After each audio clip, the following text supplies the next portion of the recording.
This is the complete story of Ratchet & Clank on the PlayStation 2. From the scrapyards of Veldin to a galactic-scale war, we'll explore every planet, uncover every twist, all wrapped in a cinematic deep dive. And just like Ratchet, these videos shadow his growth, from humble beginnings to an epic cinematic evolution. What I like to call Jimbo, Insomniac. This is where the franchise found its soul 23 years ago, and where a Lombax made PlayStation history. This is Ratchet & Clank, 23 years later.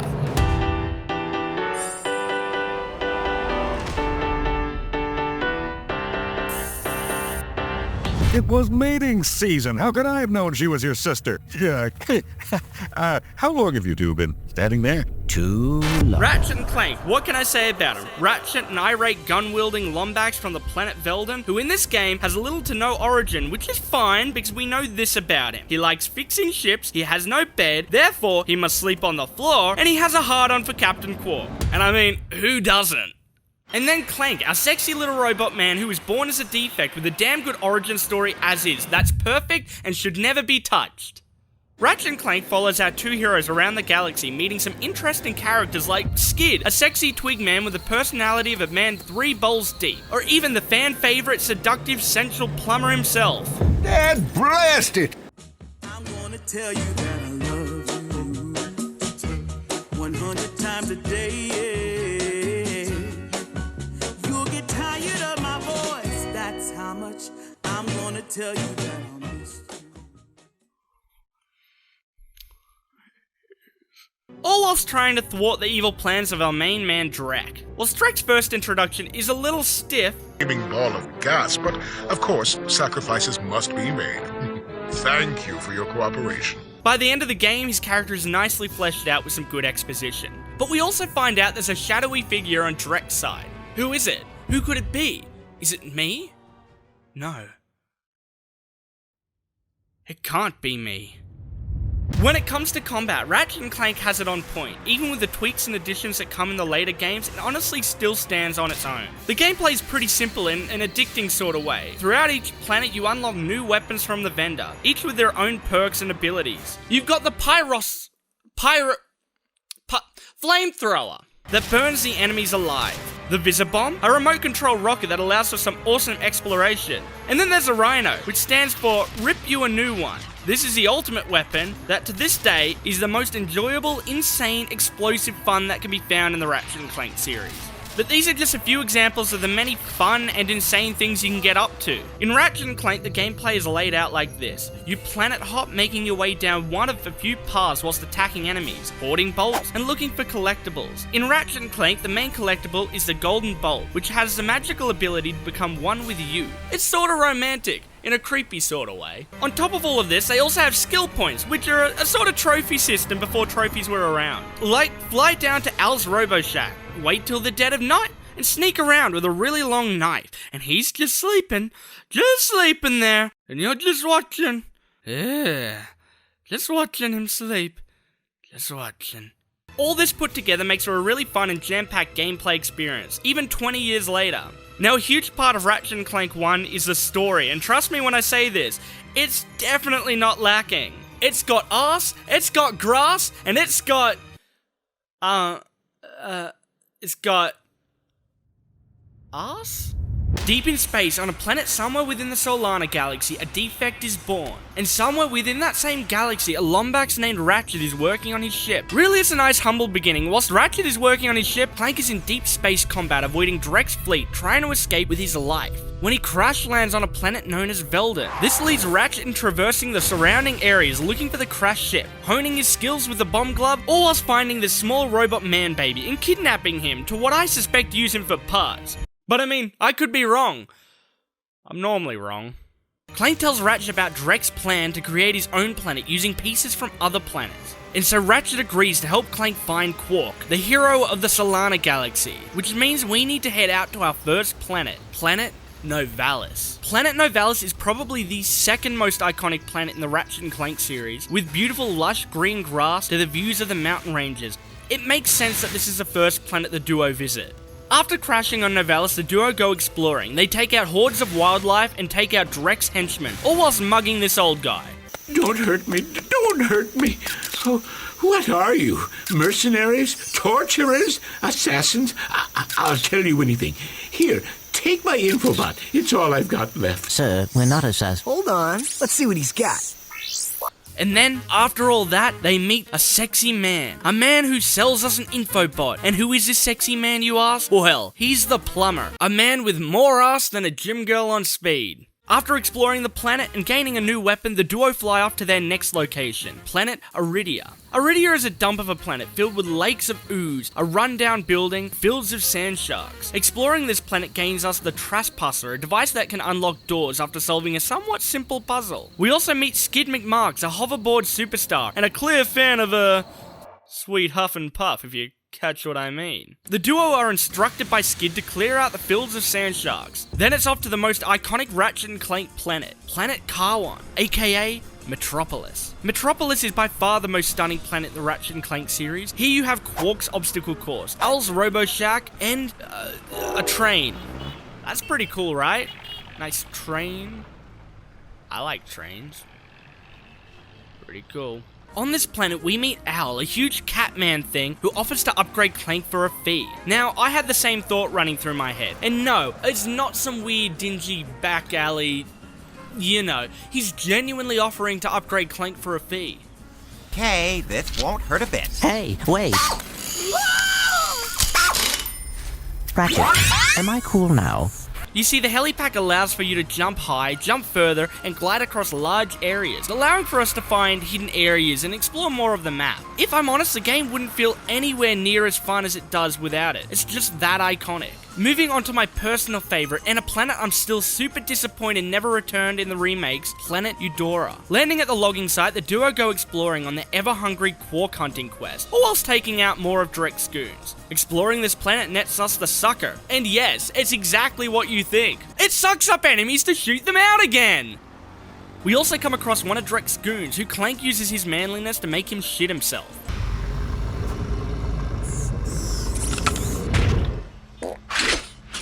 And we gain an infobot on the whereabouts of Drek's space station, Nebula G34. This space station is pretty cool. It's the first introduction of a Clank section where you solve puzzles as Clank to gain the Hydro Displacer, a water displacement device, if you didn't guess by the name. On top of this, we get our first boss battle, which nicely changes up the gameplay, and we also gain an infobot on the location of Quark. We also obtain the Grind Boots, another series staple, allowing for us to traverse more reaches of the maps and explore more. Blackwater City is our next location in our Quark hunting quest, and is home to one of two hoverboard championships. Blackwater City is quite a dark place, located in the middle of a huge ocean. There are two ways of accessing the city. One way that nicely leads you through into the city, politely clearing out enemies, which leads you up to the hoverboard course, where if we win, we get a custom message from Quark. Hi folks, Captain Quark here. It is my distinct pleasure to introduce this year's HoverCon Intergalactic Champions. Let's give it up for newcomers,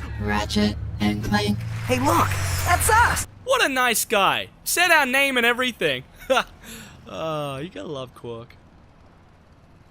Then there's a dangerous, foolish, huge roundway where you stupidly make your way through the plumbing, taking down green goop monsters along the way and nearly dying of death. Why is Ratchet going in there?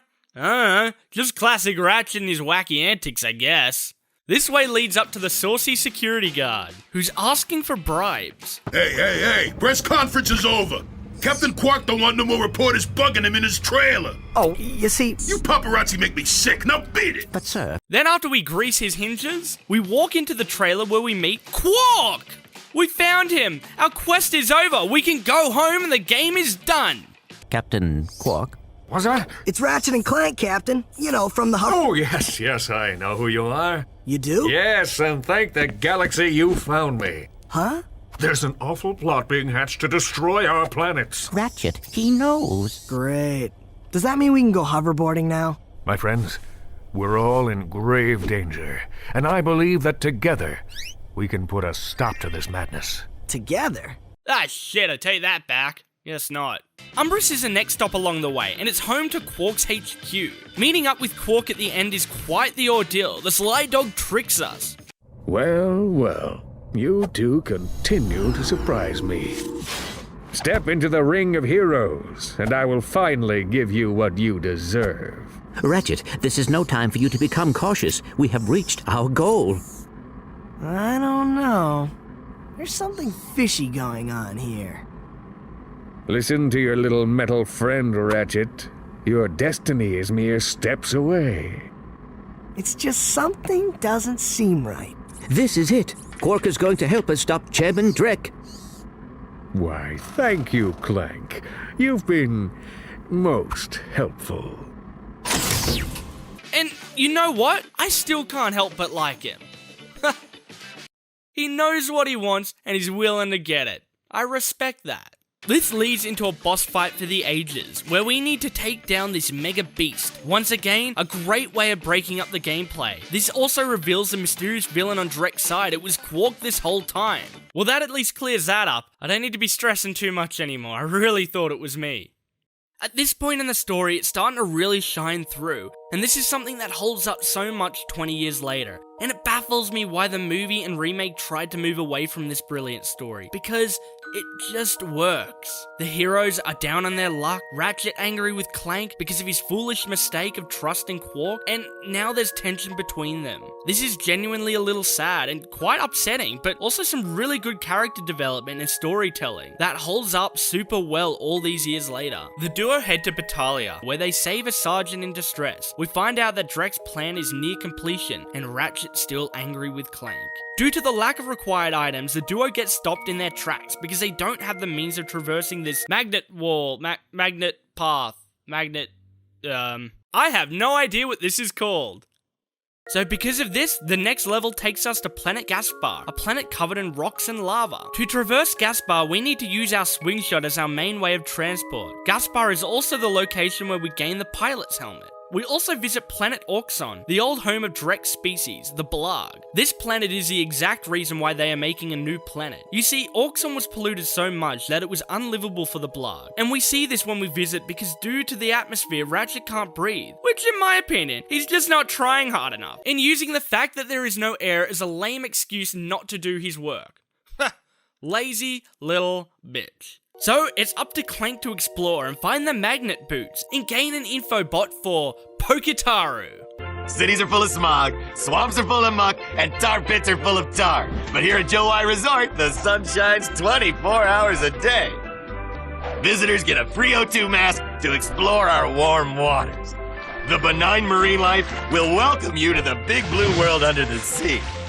You can also use our complimentary flippers to partake in speed swimming. So come to Joe I Resort and leave your world and your troubles behind. But before Pokitaru, it's back to Batavia to use our magnet boots on this thing, whatever it is. Doing so means we gain access to the turret. And then we also come across...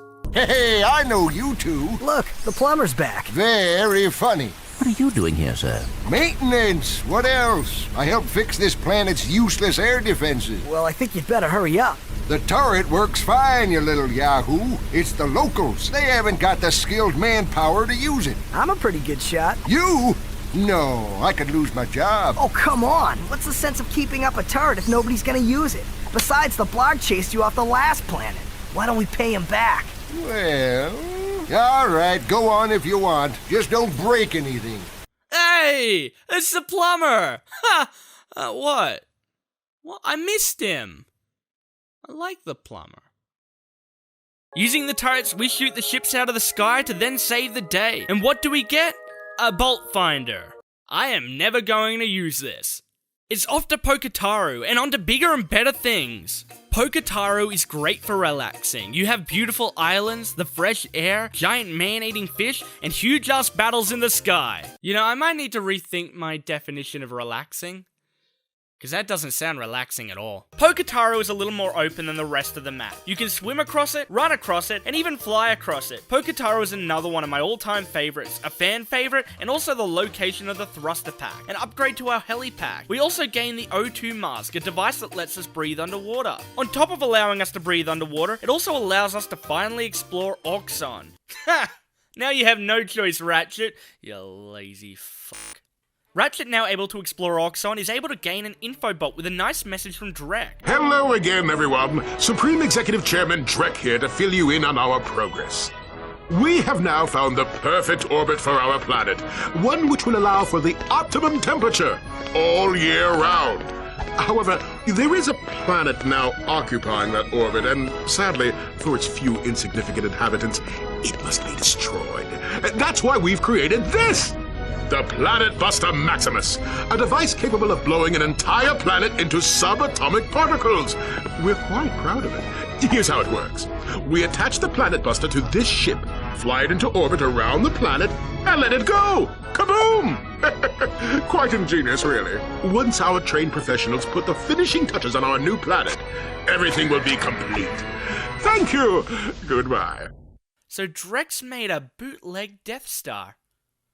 I respect that. Unfortunately, Ratchet doesn't see it that way. He makes his way to the icy planet Hoven to blow up Drek's Planet Buster. This adds another turret section, where we have to basically defend ourselves whilst trying to destroy this ship. Another thing that Ratchet and Clank does right. It just helps break up the gameplay. The duo, with the help of an infobot, discover the location of Quark and head out to destroy him. This is where the story takes a turn. The duo, angry with the betrayal of Quark, hunt him down to a space station. Not see Drek's ship. We must have missed him. Who knows where Quark is now? If we're gonna catch those two, we need a faster ship. Perhaps this space station will supply the ship we need. Well, we're here. Let's go check it out. Finally, after walking, smashing, and wrecking shit, the duo catch up with Quark. Hello, Captain Ratchet.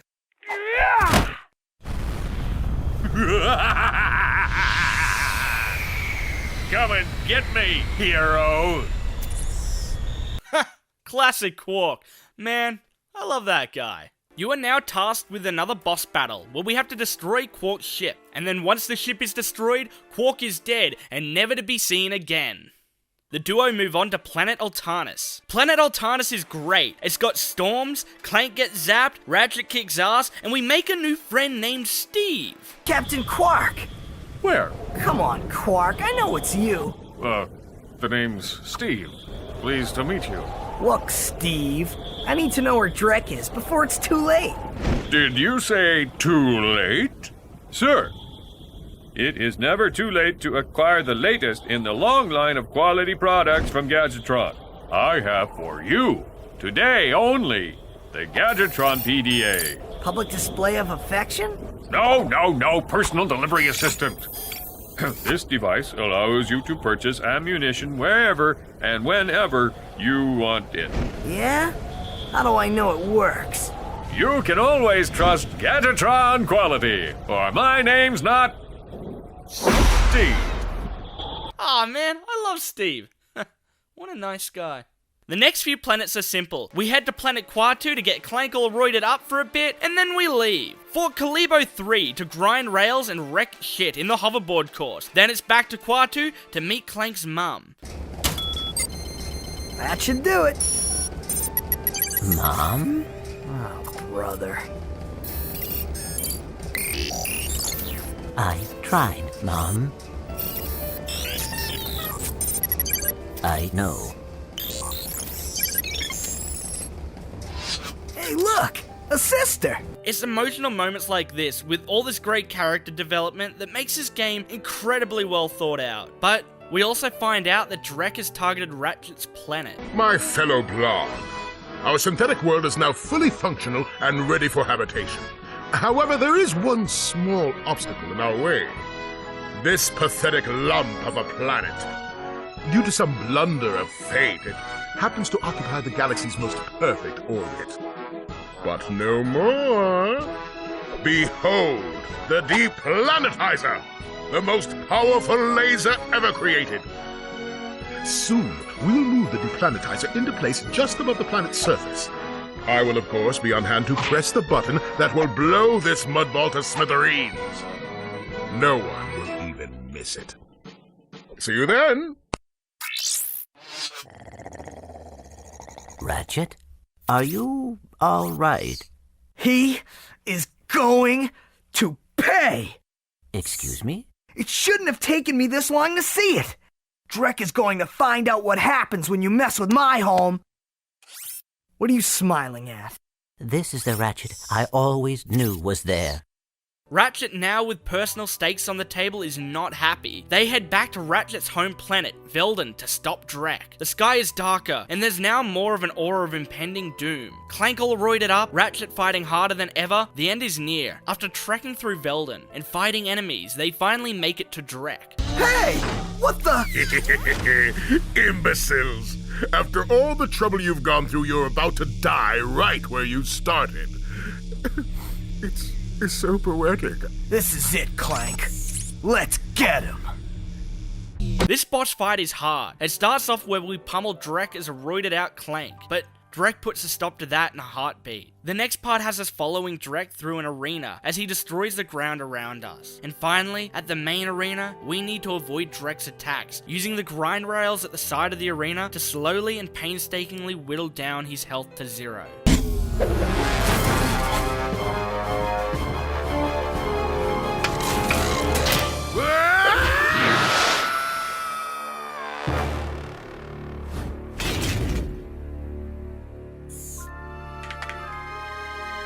Ratchet? What's up?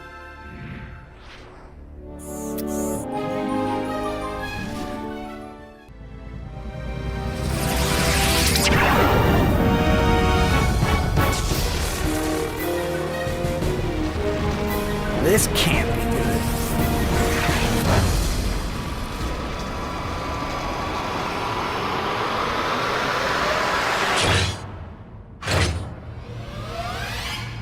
Phew, that was close.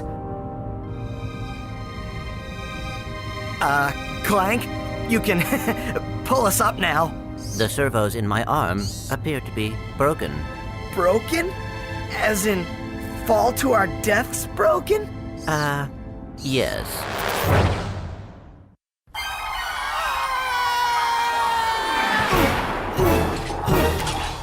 Drek defeated, the galaxy is saved, and Ratchet and Clank split paths. Oh wait, no, they don't.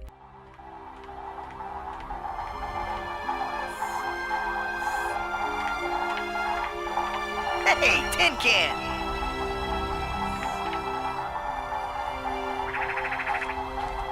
Where do you think you're going? We, still need to fix that arm.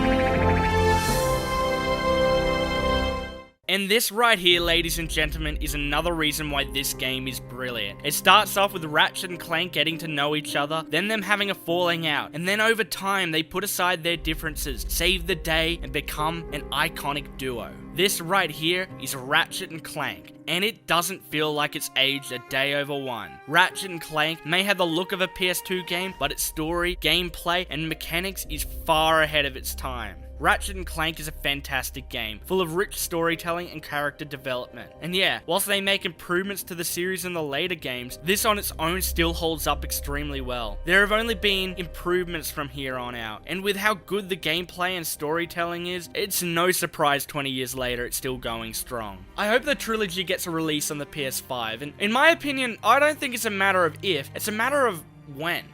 I haven't even had a chance to talk about the replayability of Ratchet and Clank. Ratchet and Clank is New Game Plus. The only thing is, it doesn't just bring over all your weapons. It gives you the option to then re-upgrade them to an even higher level. It's something different, and I quite like it. Ratchet and Clank is a brilliant game, whether it's 2002 or 2022.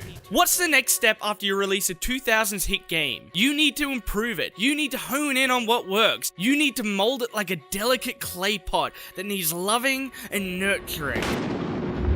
And that's exactly what Insomniac did with Ratchet and Clank Going Commando. 20 years ago, Insomniac released Ratchet and Clank to an absolute hailstorm of praises. It was the start of a long and happy 20-year relationship. After already being greenlit for a sequel before the first game was even out, Insomniac had to up the ante. But how do you do that when what you had was already spectacular? I guess you could add strafing to make the combat feel more responsive, or instead, just a weapon upgrade system to give the game a better sense of progression. Hell, maybe do the absolute minimum and just throw in some armor. Or, and just hear me out here, Why not do it all? In this video, I want to continue on with my Ratchet Clank Retrospective series, and find out how well the gameplay, characters, and story hold up. So join me whilst we explore Ratchet Clank Going Commando. Next step to success.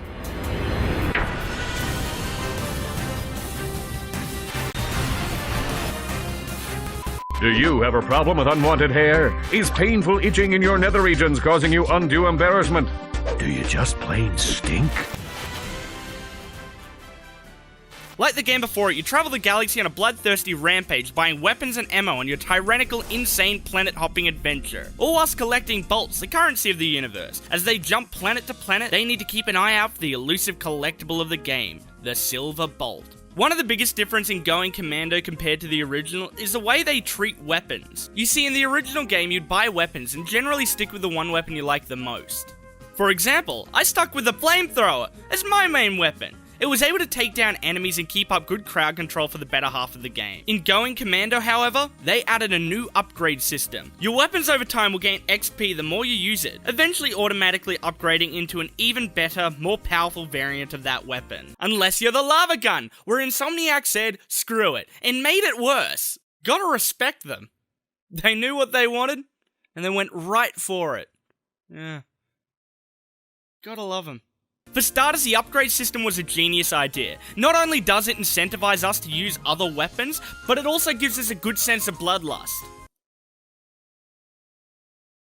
Progression. Thing is, that wasn't all they did with the upgrade system, because once you unlock challenge mode, you unlock a whole new upgrade for your weapons, upgrading them to an even more powerful variant. This was a replacement for the first game's golden weapon. Not only have they gone in and revamped the weapon system, they also went in and tweaked the movement. And by movement, I'm naturally talking about the beloved strafing. This was not only good for combat, but it also meant much smoother gameplay. Another huge revamp Going Commando does is with the Silver Bolt. You see, in the previous game, we would collect gold bolts. They wouldn't do anything particularly special, they were just there for you to collect. But then the Chads up at Insomniac said, hey, what the heck, let's improve the game even more. So in turn, the Silver Bolts were used to buy weapon mods to make your weapons that much more powerful, with acid mods, lock-on mods, and more.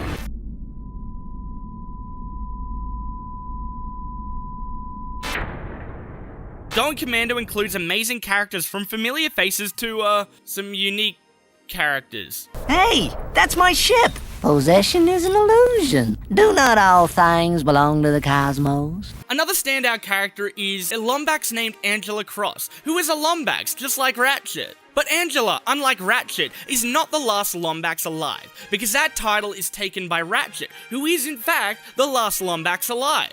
Angela is just a Lombax, just not the last Lombax. Another awesome returning character is Quark, who in this game takes more of a backseat, where we are taken through what happens to Quark after the previous game, in these news broadcasts called Behind the Hero will return after these messages. But out of all the characters, there's no one better than the Plumber, who makes a spectacular and most importantly, sexy return. Hey, I know those pants. Consarn it! Here's the problem. Excuse us, sir.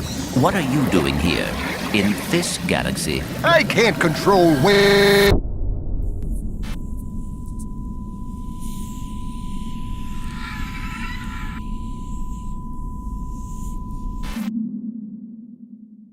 When it comes to the world design of Ratchet Clank Going Commando, they took it the next step and made the areas larger, including 2 open map areas, one a desert planet called Tabora that we find out used to be a lush forest before Megacorp politely cut it all down, in turn killing hundreds of creatures out of the kindness of their heart.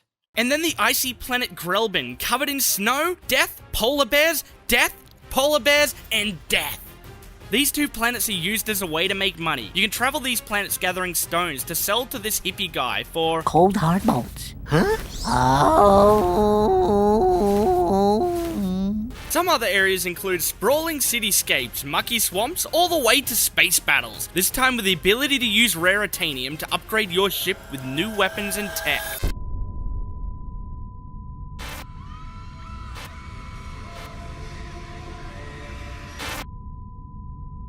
Now look, I'm not gonna lie, but I thought the previous game's story was a masterpiece. Clank being born a defect, flees to Veldin where he crash lands meeting Ratchet, a Lombax. Ratchet agrees to help him from the evil plans of Drek, a business mogul looking to build a planet from hundreds of other planets. Along the way, after the betrayal of Quark, the heroes of the Solana Galaxy have a falling out. But by the end of it, they work together to take out Quark and take out Drek, becoming an iconic duo and the best of friends. I covered the first game in my previous videos, so if you want to watch it, feel free to. I'll have it linked in the top comment and the description. This will be a whole series where I cover every single Ratchet and Clank game, so if you want to see more, feel free to subscribe. I genuinely love making videos and would love to share it with a larger audience.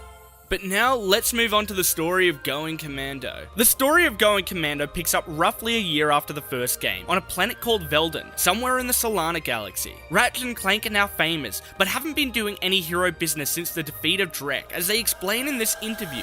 We're still pretty busy, but in a more, domestic sense. Yesterday, I flushed out my radiator core.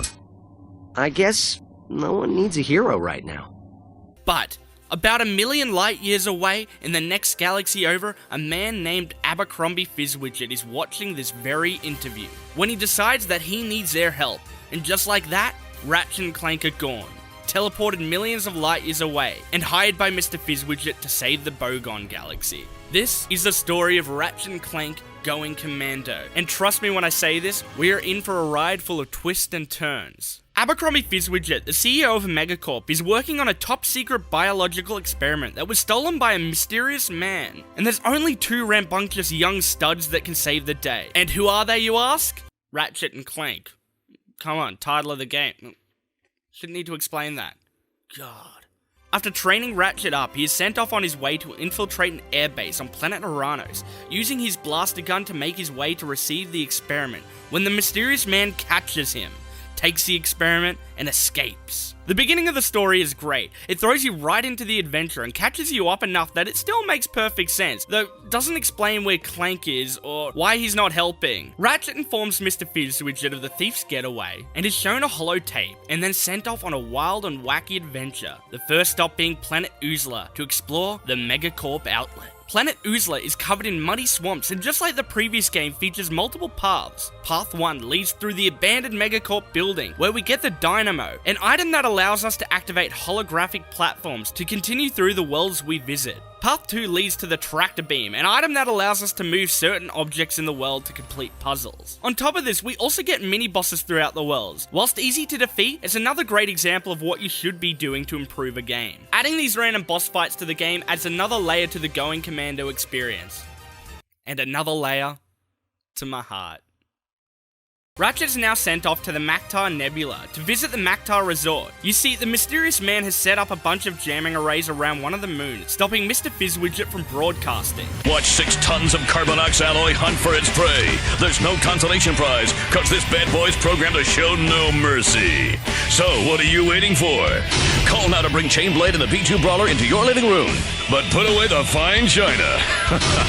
The Galactic Gladiators, only on Megaview. Call your provider now. For starters, this isn't just a broadcast, it's another spicy thing Insomniac added to the game. We are able to take part in these gladiatorial arena battles to earn bolts and even accessories, like the Electrolyzer, an item to unlock certain doors blocking our paths. On top of this, the Mactar Resort also includes everyone's favorite pastime. Slot machines! Yeah! Gambling! Woo! Yeah! Gambling! Woo! Slot machine! Gambling! God, I've lost it all! Slot! Yeah! Gambling! Woo!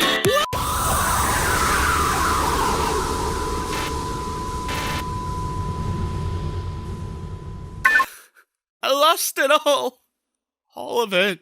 But that's fine, because Insomniac made it up to me by adding in these spherical moons to solve puzzles and platform our way to success. Another great thing to add a little pizzazz to the game. It seems this game hasn't just one-upped itself, but quadrupled the amount of content to it. And that's just brilliant. Leaving the spherical moon and the Mactar Resort, we discover the location of the thugs for less, and we also find out...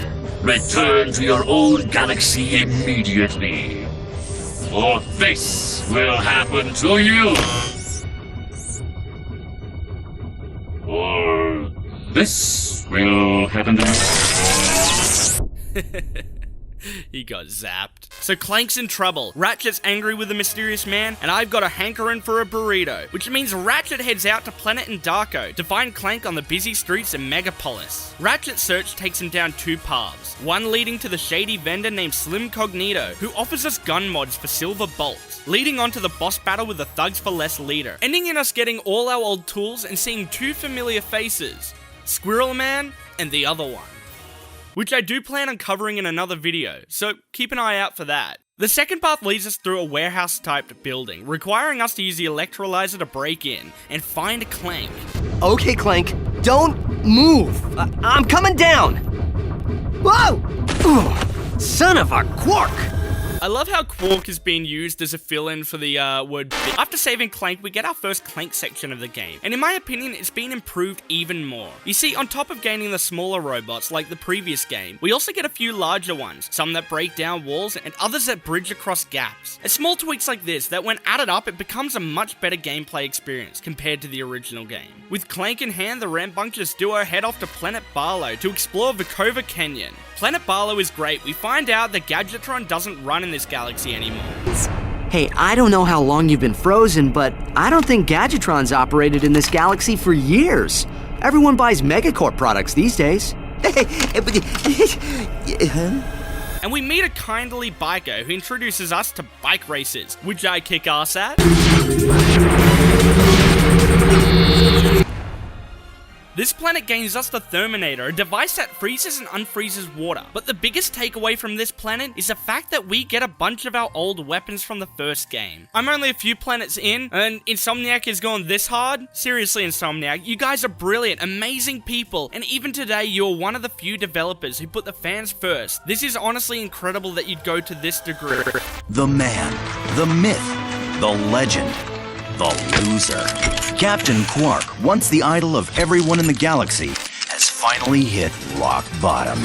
After his humiliation at the hands of Ratchet and Clank, Quark sold bogus merchandise he claimed were Gadgetron products. But a key defect in this product, the personal hygienator, caused severe irritation in sensitive body areas and alerted authorities to Quark's scam.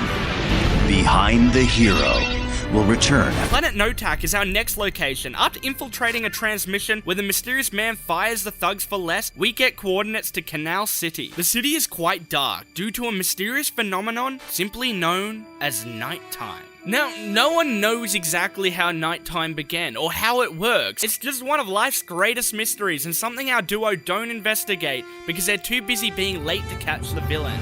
Too late again. We always seem to be a bit late. Why is that? Using the Terminator to solve water puzzles, we gain the coordinates for the frozen base on planet Cyberus. This is a very short level. After making our way down one path, we come across a large vehicle that when we hop in, it takes us on a wild ride similar to the train from the first game. Making our way across the large vehicle has us attacked by the mysterious man, until all of a sudden, the vehicle careens over, throwing Ratchet and Clank into an arena to finally take out the mysterious man and save the experiment. Hold on, did he tape that to a rocket? It's a little overkill, isn't it? Look, he probably had it coming. I know what he did. I'm on to him. Saving the day, we inform Mr. Fizzwidget about our success, and we head off to meet up with him on our first open area. Yep, that's right, the mining area on planet Tabora. Planet Tabora used to be a lush green forest planet, until Megacorp politely deforested it, giving all the nice bunnies and animals plenty of room to run around in the sand. Gotta love Megacorp. Such nice guys. So thoughtful. This planet provides us with a new wrench. After Mr. Fizzwidget accidentally drops us out of his spaceship. Seriously, guys, I love this guy. Such a clumsy fool.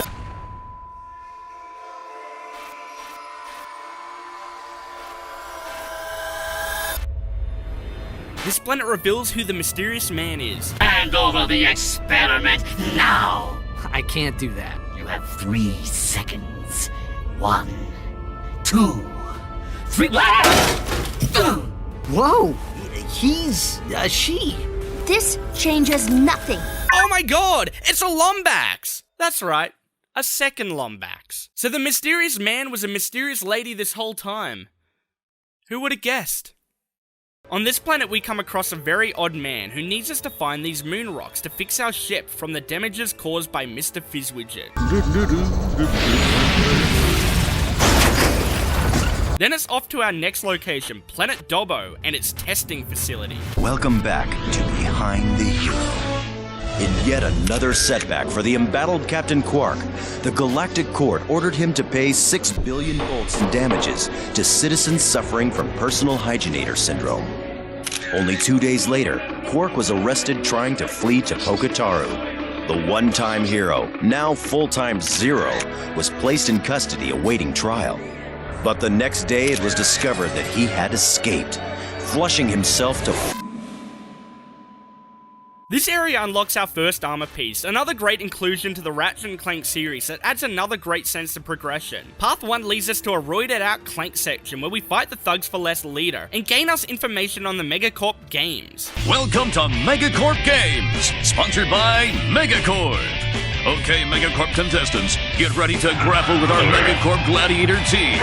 And if you survive that, enter the Megacorp Battle Arena with our Mega Spider Bot and our Mega Death-defying Mega Cage match.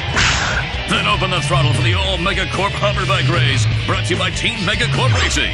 And then there's Path 2, which has us getting charged by a money-hungry computer. What? Now even the computers are charging us? That's it. This galaxy blows. Which opens our duo's eyes to the dangers of the spicy little floof, simply known as Greg. The experiment.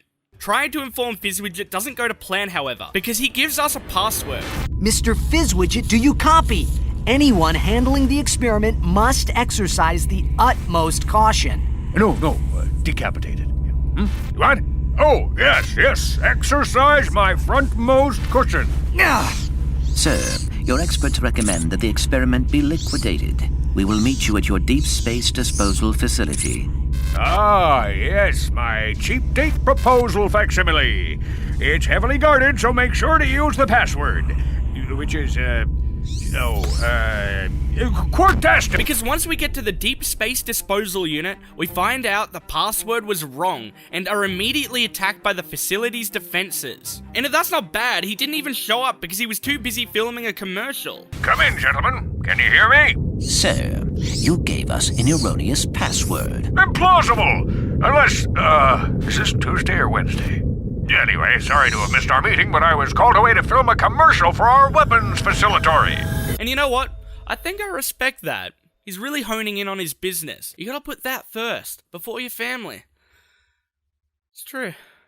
So, our dynamic duo need to head off to the Megacorp Armory on planet Todano. But first, it's time for some relaxation and fun at the Megacorp Games on planet Joba. Here we get reacquainted with the Rhino guy from the first game, this time selling us the Levitator, a device that allows us to fly for a bit. We also get a chance to win the Magna Boots and Infiltrator during the Megacorp Battle Arena. Okay, look, I hear you screaming, maybe the Megacorp Games isn't for you. Well, we also gain access to the second race area for all you sly fools and rambunctious studs out there who are not into the arena battles, where we can go fast and hard and win the charge boots, yeeting our way through the track at supersonic speed. What? You don't like the races either? Oh. It's now off to planet Todano and the Megacorp Armory in search of Mr. Fizzwidget. The Megacorp Armory has two paths. Path 1 leads to the Sheepinator, a device that turns foes into kindly little sheeps that you then murder. The second path leads to a computer where we get an incoming call from the mysterious lady, who earlier we found out is a Lombax. But now we know her name, it's Angela Cross. She shows us a commercial of a kid and his beloved pet playing ball. Why is Billy sad? Is he cold, hungry, or maybe just... Oh no! No, take it away! Lonely? No! Introducing the Megacorp Protopet.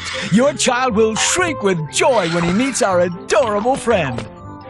Want to play ball? So does the Protopet. Need a partner for tag? Go find the Protopet. Up for some cops and robbers? Help! Police! So is you-know-who. Just ask Billy. No! The Megacorp Protopet. Stop by Planet Bolden and get yours free from Abercrombie Fizzwidget himself. Aww, how nice of Mr. Fizzwidget to do that. making all these lovable pets for the galaxy to enjoy. What a nice guy. Ratchet and Clank, for some weird reason, don't like the idea of killer pets, and realize maybe Fizzwidget is up to something, which I just don't see how that could be. They decide the best course of action is to jump over to Silver City on planet Boldan. Silver City is full of magnetic walls. That's it, just magnetic walls, that's it.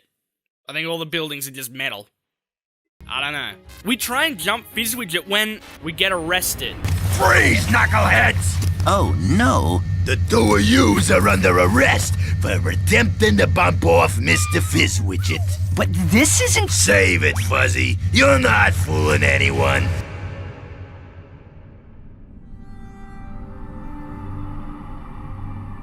We are in prison now. How the tables have turned. There's no escape.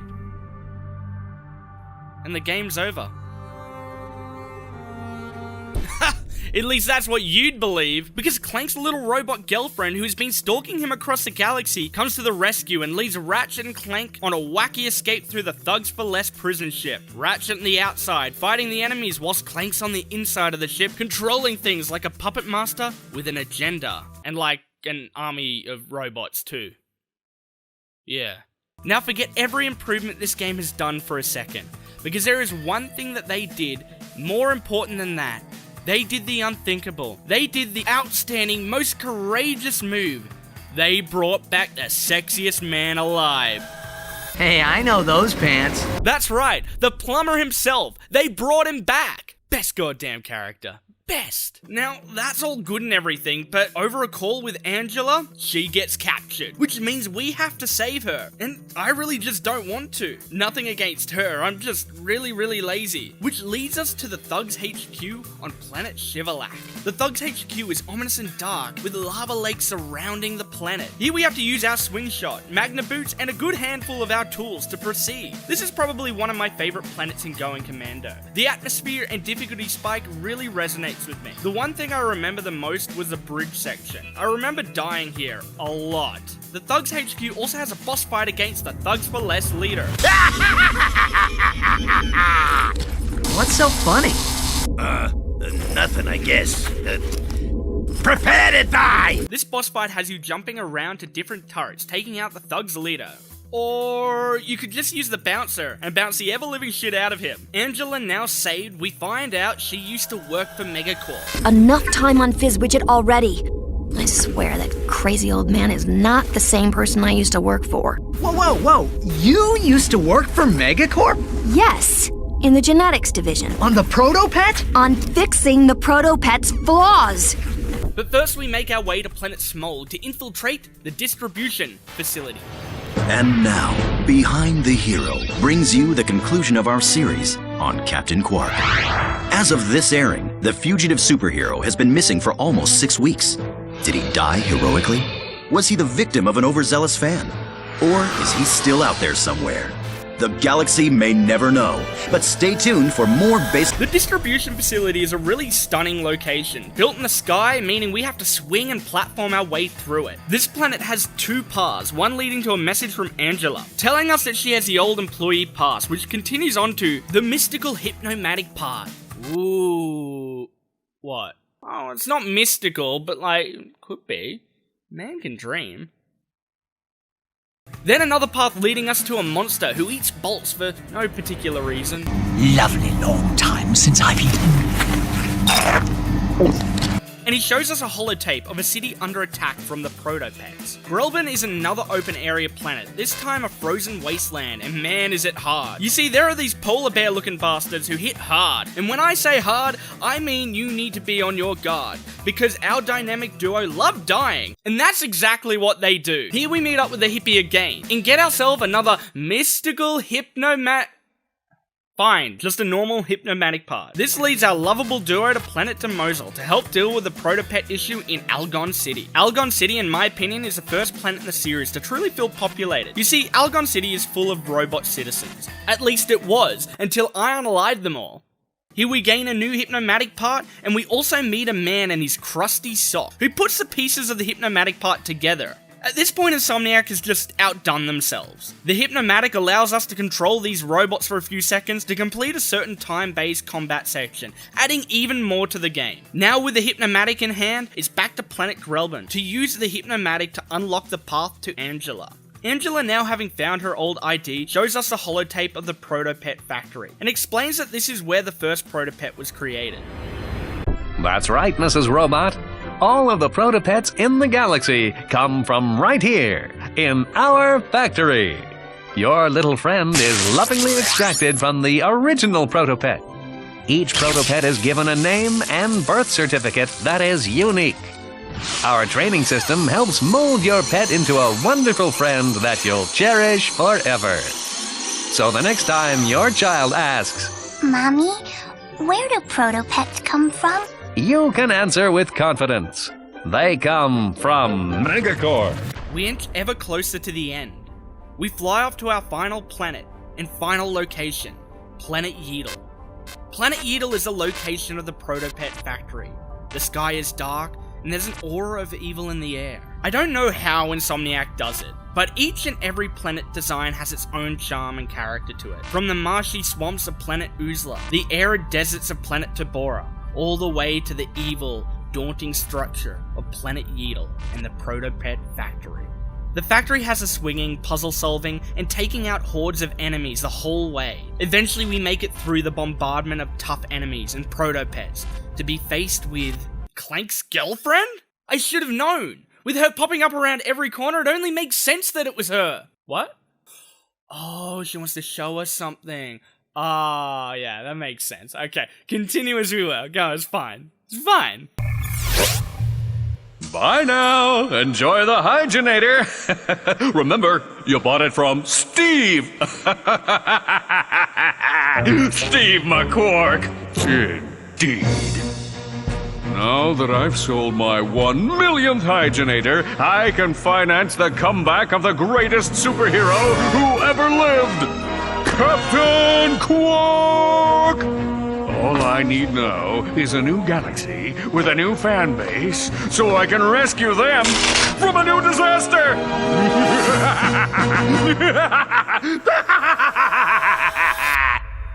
No. Steve from the first game? Name's Steve. Pleased to meet you. What? Aw, man, I love Steve. What a nice guy. For my name's not... Steve is Quark?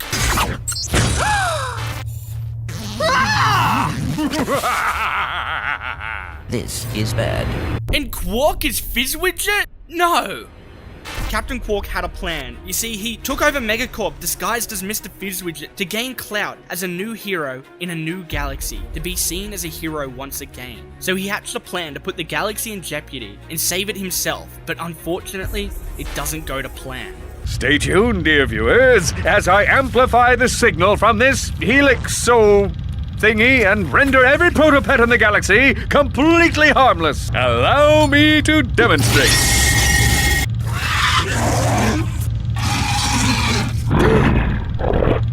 Mommy! But hey, you gotta respect the effort he put in. Sure, he's gonna blame Ratchet Clank for everything, but I still can't help but just like the guy. Classic Quark. So now it's up to our dynamic duo to take on the challenge and take out the Protopet. Comparing this final boss to the direct fight in the first game, let's just say it's piss easy. You simply just need to rack up enough damage, all whilst avoiding the Protopet, and he's defeated.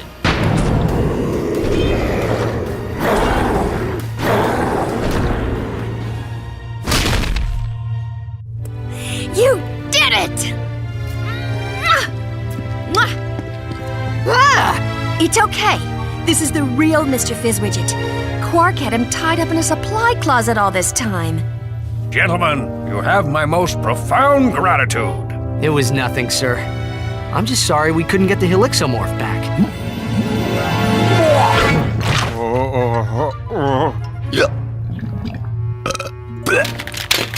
Right. What do you suppose is wrong with it? I don't know. It could take months of research and... The battery is in backwards. Imbecilic to the very last. Down, boy. I just have to amplify the device with Megacorp's TV transponders, and that should cure the other protopets. Clank? Uh-oh.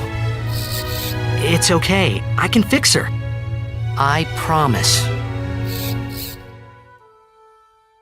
This is a story of Ratchet and Clank going commando.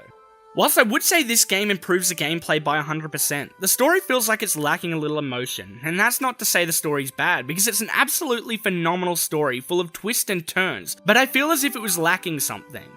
Out of the whole series, Ratchet and Clank Going Commando is probably my absolute favourite game in the series. They just put in so much effort to improve the already incredible gameplay and added things on top of it. Ratchet and Clank Going Commando is a perfect sequel in my opinion. It shows how much Insomniac is willing to go to make this series so much better.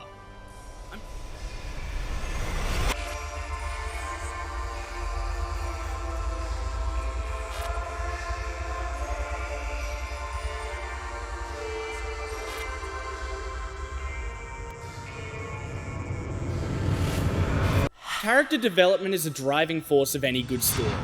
The more you can develop it, the more you can enrich your story. And Insomniac did this with the most unlikely of characters, Captain Copernicus Leslie Quark. Captain Quark, a hero turned villain in the first game, who then becomes the main villain of the second game. After kidnapping and disguising himself as a business mogul named Abercrombie Fizzwidget, he releases creatures called protopets upon the Bogon Galaxy in an attempt to stop the threat himself and be seen as a hero once more. Banding together, Ratchet and Clank stop the threat and uncover the real villain of the game, Captain Quark. But how do you develop a character who's fallen to this degree of evil? How do you redeem a character who's unredeemable? This is Ratchet and Clank Up Your Arsenal, and this is how Captain Quark becomes a hero.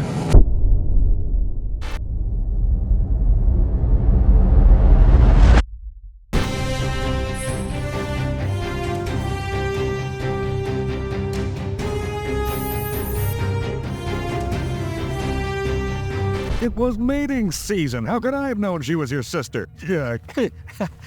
How long have you two been standing there? Too long.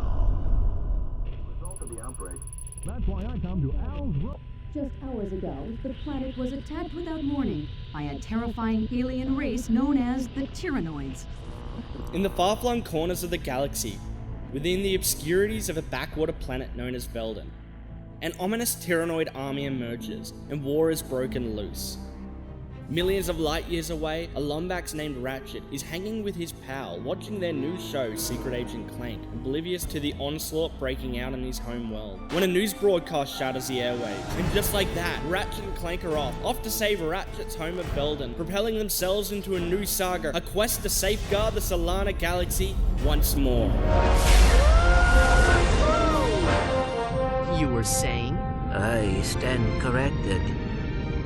I just hope we're not too late. This game starts off with a bang, throwing us on a familiar planet known as Veldon, a planet we came to love in the first game, and the planet that Ratchet calls home. A war has broken loose between the Galactic Rangers and the Tyrannoid army, and it's up to Ratchet and Clank to help stop the threat. Rumor has it that the Tyrannoid threat has been organized by the evil Dr. Nefarious, a robot hell-bent on universal domination. Officials believe that an evil robotic supervillain known as Dr. Nefarious is the mastermind behind the Tyrannoid attack. Veldon, a desert planet used as a sort of tutorial planet. Unfortunately, there is only one path to take on this planet. This is due to the simple reason that Ratchet and Clank don't like exploring and would much prefer to take a single path. And you know what? Mad respect to them. They know exactly what they want. Making our way through, we aid the Galactic Rangers, a task force dedicated to protect the galaxy, to take on the Tyrannoid threat, ultimately culminating in meeting with a new face, President Phyronix. How are things on the front lines, soldier? Is that Secret Agent Clank? Greetings, sir. We are here to help. Clank, we must stop Dr. Nefarious. As you may know, only one man has ever faced him and survived. I've just received a top-secret report on that man's whereabouts. Here, take a look. On tonight's episode of Nature's Mysteries, we examine the Florana tree beast. Deep in the dense growth of Florana's Jambu forest lives a mysterious creature. Or maybe he doesn't. It's one of Nature's Mysteries. I seen him run right through our camping site. He was buck naked, screaming and holding a banana. Or maybe it weren't a banana. It could be. One of nature's mysteries. Legend tells that this mysterious creature is actually one of the greatest superheroes who ever lived. Shamed by his recent past, he is now one of nature's... We set forth to Florana to start the search for the mysterious hero in Nabal Forest. It's not long before we discover a new mechanic in Up Your Arsenal. This time around, Insomniac has added 2 new crates. 2-time multiplier crate that doubles both bolts and experience gain, and an Inferno crate that jacks Ratchet up to deal huge damage to everyone and anything that looks at him funny. I would know. Big Pimp Daddy Ratchet likes to discipline me all the time. Again, this planet only has one path, leading us to the mysterious masked man. You trespass on sacred ground.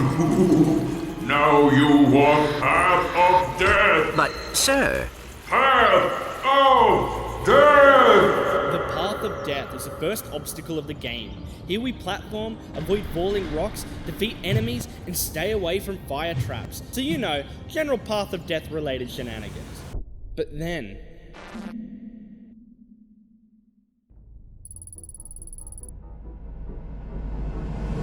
Like any good Ratchet game, Up Your Arsenal has you planet hopping whilst building up an arsenal of deadly weapons, slowly upgrading them to deal death and destruction upon any and all planets you visit. But this time around, it's been slightly changed. In the previous game, they added a weapon upgrade system along with a weapon mod system. You could level your weapon up, making them more powerful whilst also using your platinum bolts, the collectible of that game, to buy weapon mods. However, this time around, they merged the weapon upgrade and the weapon mod system together to create a sort of Megazord of upgrade system. Not only can you level your weapon up to level 5, once you unlock challenge mode, you can then further level up your weapons up to level 10.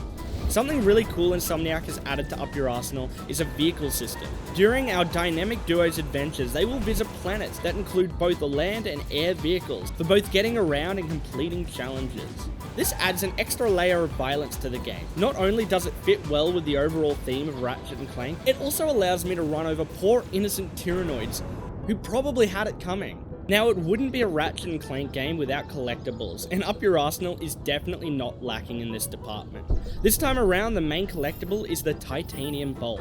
There are 40 in total, and their primary use is to unlock new skins, like Tuxedo Ratchet, or Snowman. Another collectible Ratchet and Clank Up Your Arsenal includes trophies. These are hidden around the world and feature one of the characters of the game. On top of all of this, we have the Clank sections return. This time, they've been slightly tweaked with a new feature that involves Quark's monkey Scrunch. By shooting these bananas, Clank can make Scrunch chase after it to complete puzzles and distract guards. This is such a nice change and really helps keep the game fresh while still being familiar. One of my favorite features of Up Your Arsenal is the Quark comic section. In these, you take control of Quark in this side-scrolling adventure. These are the main way to progress the story, and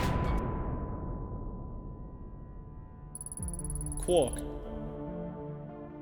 is an interesting individual. A man with more ego than, well, anybody else. I feel like Insomniac struck gold with this character when they introduced him in the first game. He was self-centered, narcissistic, yet funny, which made him really hard to dislike. Sure, in the first game he joined Drek because he was promised a role as spokesperson for his new planet. Yeah, billions would die, but he wanted fame, he wanted money, but mostly he wanted to be seen as someone more important.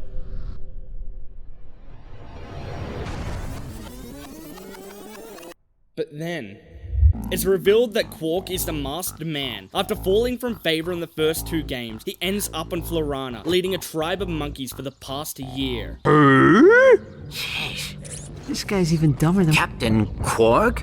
Yeah, Captain Quark! Ratchet's still angry due to past grievances with Quark. Go on the defensive and take him out in this intense yet fun boss fight. This boss fight is awesome. The aim is to rack up enough damage whilst avoiding his boomerang and swarm of enemies, but in general, you get to kick Quark's butt. He finds a leader in Ratchet, allowing them to take him back to the Galactic Rangers base of operations, the Starship Phoenix. You're telling me this nutcase is our only hope for stopping Nefarious?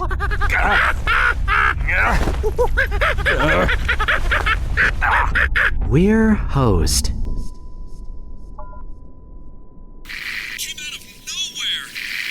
Tyrannoid invasion force! Cannot hold out much longer here. Dad! Are you there? Dad? Plot a course from Arcadia. Maximum speed. Prepare the dropship for planetary assault. We're going in. We'll see you on Arcadia. Marcadia, a planet covered in orange. What? It's really, really orange. And you know what? Sorta turns me on. Here we have to take out more of the Tyrannoid army whilst traversing the war-ridden capital city. This planet has our first set of battle missions, a set of missions throughout the game that can earn us bolts. For example, here we are tasked with defending the President's Palace. There are 5 parts to this set of missions. Part 1, we need to capture the area and generally just take out any enemies that come our way. Part 2 has us protecting the Galactic Rangers from any attack. Part 3 throws us into the turret to shoot down any and all enemies that look at us funny. Whilst Part 4 has us defending the repair crew as they fix the turrets outside the President's Palace. And finally, Part 5. Here we simply need to activate each turret using the bolt crank. The game includes a bunch of these challenge areas and are a great way to break up the gameplay. Finishing all this up, we are then finally introduced in person to President Vironix. Sasha filled me in on the Quark situation. I'm told the man thinks he's a monkey? He has lost his memory, sir. Well, then you'll simply have to find it for him. We need our star player back in the game ASAP. Is that understood? Yes, sir. We are tasked with repairing the laser shields, and Insomniac has included this really fun puzzle section. The aim here is to realign each laser to activate each door to proceed through the facility, murdering our way through till finally we meet up with Al, who is working on getting the laser shield up and running, before heading back to the Starship Phoenix for our first vid comic. These are the real-life adventures of Captain Quark, the greatest superhero the galaxy has ever known. Hey, this thing on? Meticulously reconstructed by our crack research team with the aid of eyewitness accounts, bathroom gossip, wild speculation, and a magic 8-ball. In the early days of the 5th Solarian equinox, the Solana galaxy was terrorized by a notorious pirate known as Captain Blackstar. Ahoy! Anybody else got a craving for fish and chips? Though still in the prime of his youth, Captain Quark was already a living legend. I was beating him up with a stick. However, no previous adventure could have prepared Quark for his encounter with the dread pirate Blackstar and his crew of... Oh, please tell me this is a typo. That's robotic pirate ghosts.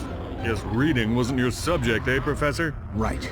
Now we begin the interactive portion of Episode 1. Booty is in the eye of the beholder.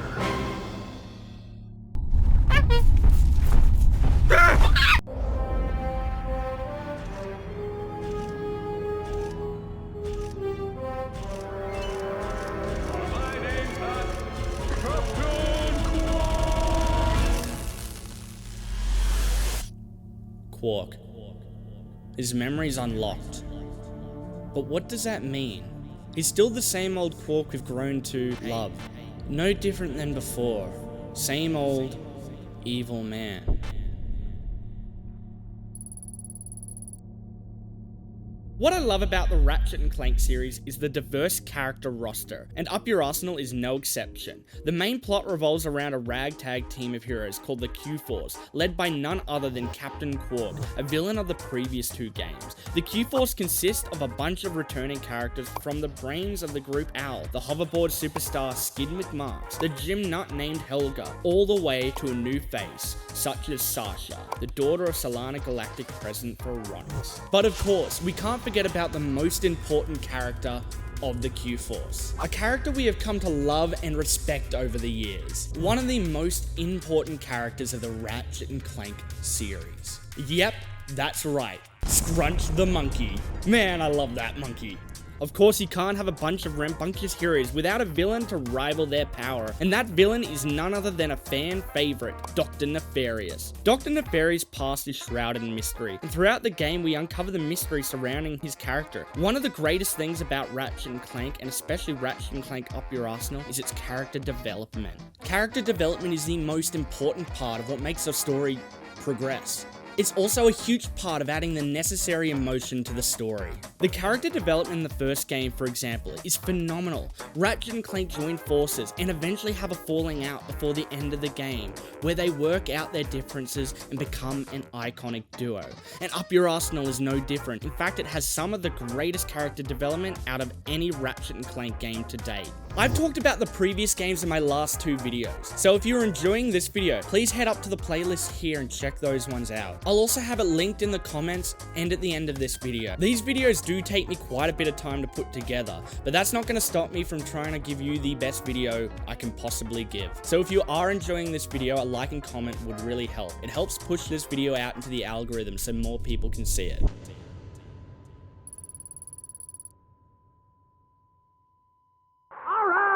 Let's meet our first contestant.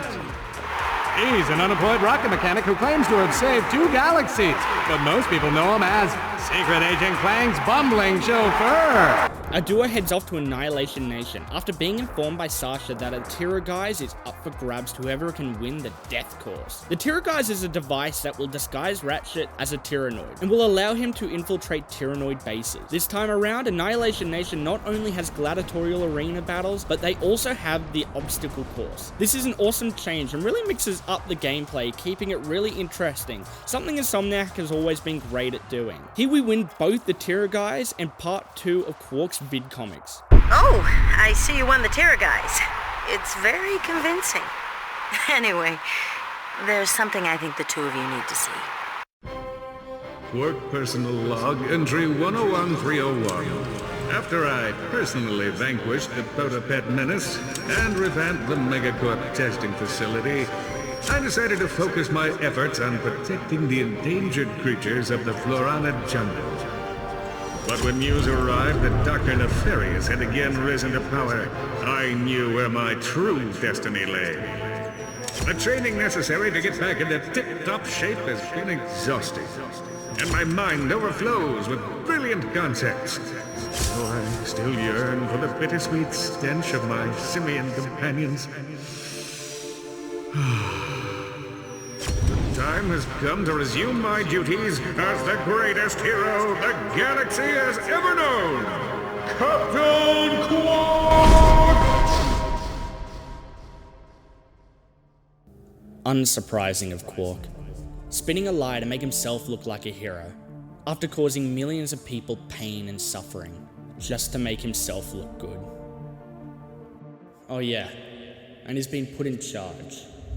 Ladies and gentlemen, oh, and Helga, welcome to the Q-Force.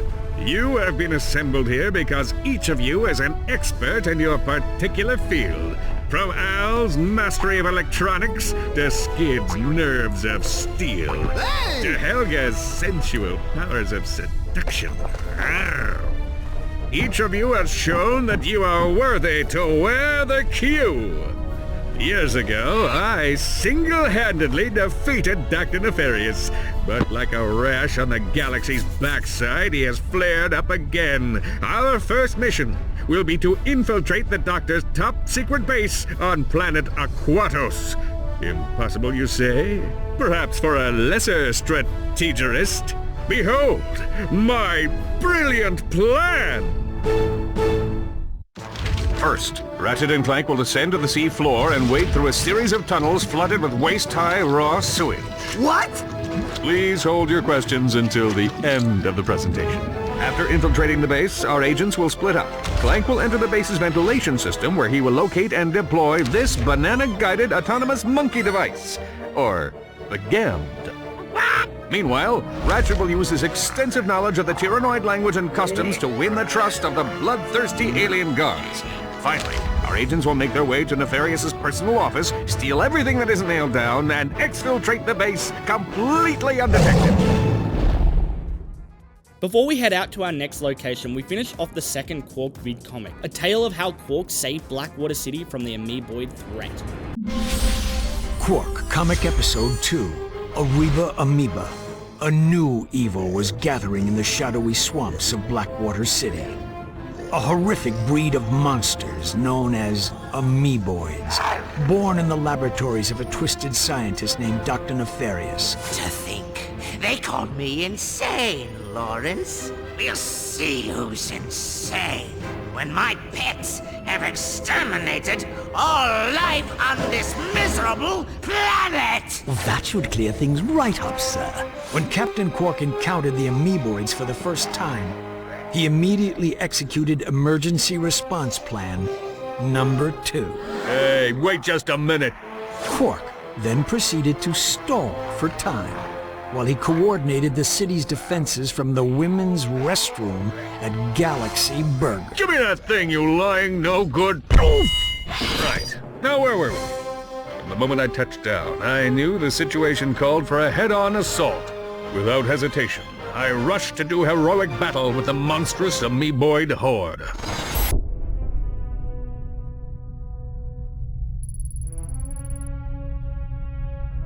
Then it's off to our next planet, Planet Aquatos, to infiltrate the underwater base. The underwater base is owned by none other than Dr. Nefarious, the evil mastermind behind the Tyrannoid threat. On our way to Aquatos, we get a call from the director of Secret Agent Clank, who's frustrated due to Clank not being on set. Clank, Bubby, you're killing me! Excuse me? I'm trying to make a picture here, and Mr. Big Shot Star is nowhere to be found. I am currently occupied with a mission of galactic security. Right, I get it. You want a bigger trailer? Done. You want a daily oil massage? Done. I need my star on the set pronto, capiche? You're breaking up. You know, I can see you, Weasel Boy. Oh yeah? How about now? Landing at the base, it's time to execute Quark's spicy plan. First, we descend to the seafloor, making our way through with a surprise guest. Skid? What are you doing here? My code name is Shadow Dude, bro. I figured you guys could use my help. Thanks, Shadow Dude, but I think we've got this one covered. All right, I'll just take my hacker and go back to the ship. Hacker?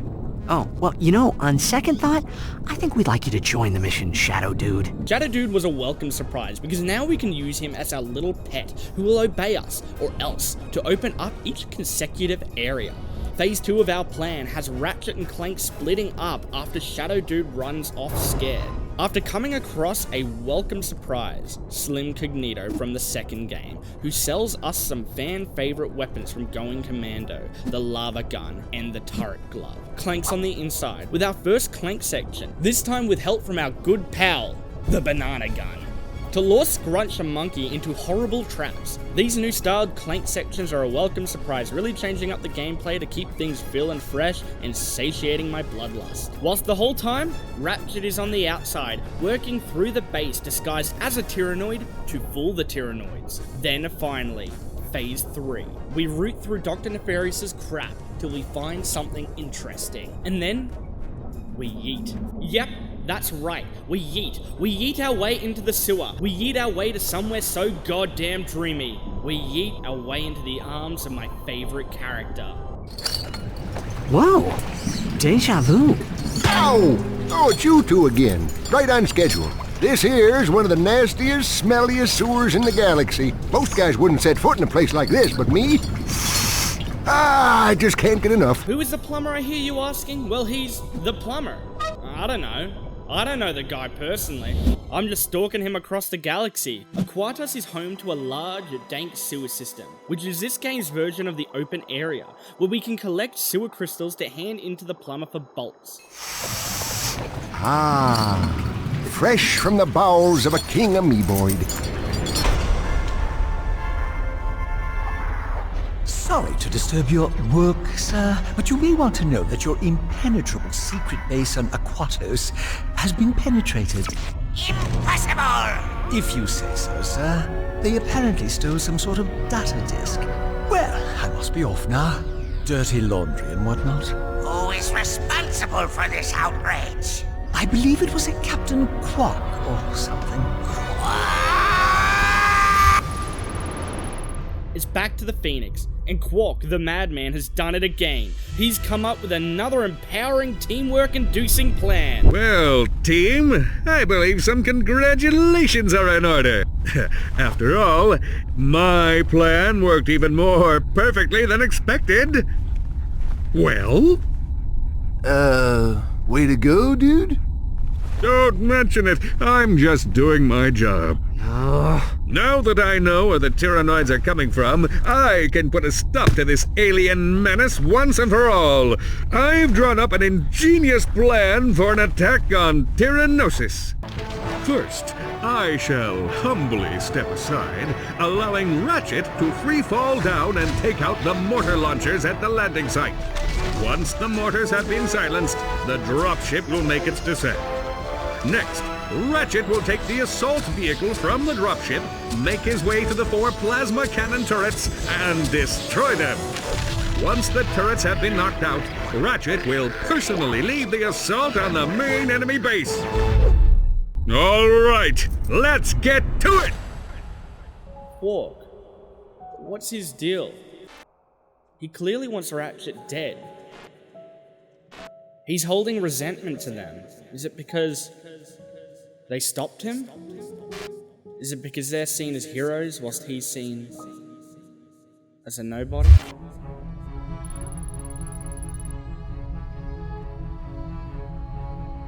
Tyrannosis is our next location, and Phase 1 of Quark's humbling plan begins. First, we need to silence these pesky mortars by destroying them. Once Phase 1 is completed, it's on to Phase 2. We get ourselves a fancy new vehicle, something new to the Ratchet and Clank experience. Here we make our way to all 4 of those rambunctious plasma turrets and take them out. Then it's on to Phase 3. We lead the assault on the main enemy base. Sorry, what? Phase 3 encounters some challenges. Here we face a boss battle against a giant slug creature. This section is really great and proves why Insomniac makes games and not me. As the battle progresses, something happens. The screen switches to the slug's perspective and we find ourselves fleeing from it until we reach the next area, teaching the creature who's boss. Captain Quark, first you made another miraculous comeback. Now you've defeated the Tyrannoids in a spectacular battle on their own planet. How do you explain your recent success? Courage, compassion, dashing good looks, iron hard abs! Quark hungry for fame, claiming credit for our deeds. He's unlikable, vain. Perhaps not evil, but he's a... Insomniac over these 3 games has come to show us that Quark's not a good person. He cares only for himself. He'll take the easy way to be seen as someone more likable. Whilst, yeah, to the public he's seen as someone more desirable. A hero even. To Ratchet, Clank, and anyone who's met him, he's vain. But something we know for sure is he's out to get Ratchet and Clank. He sees them as an obstacle. He sees them as the real heroes. And he wants them gone. They're the only ones stopping him from being on top. It was the biggest Tyrannoid you've ever seen.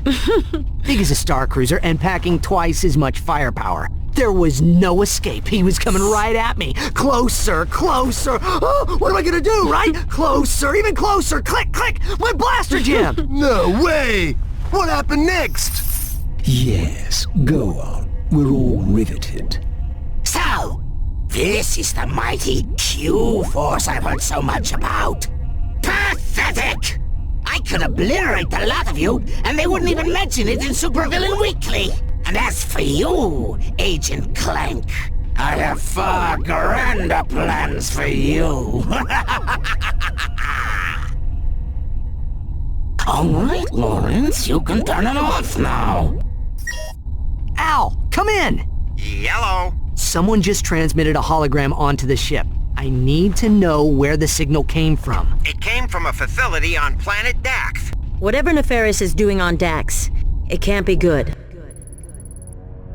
Planet Dax, an ocean planet covered in islands, and our duo's next obstacle along their path of destruction. Dax has 3 paths, one leading out into the island where we gain the charge boost, an item that allows us to yeet across at faster speeds, making the movement that much more fun. And Ratchet and Clank that much more fashionable. Our second path leads to this mini-boss in the form of a ship.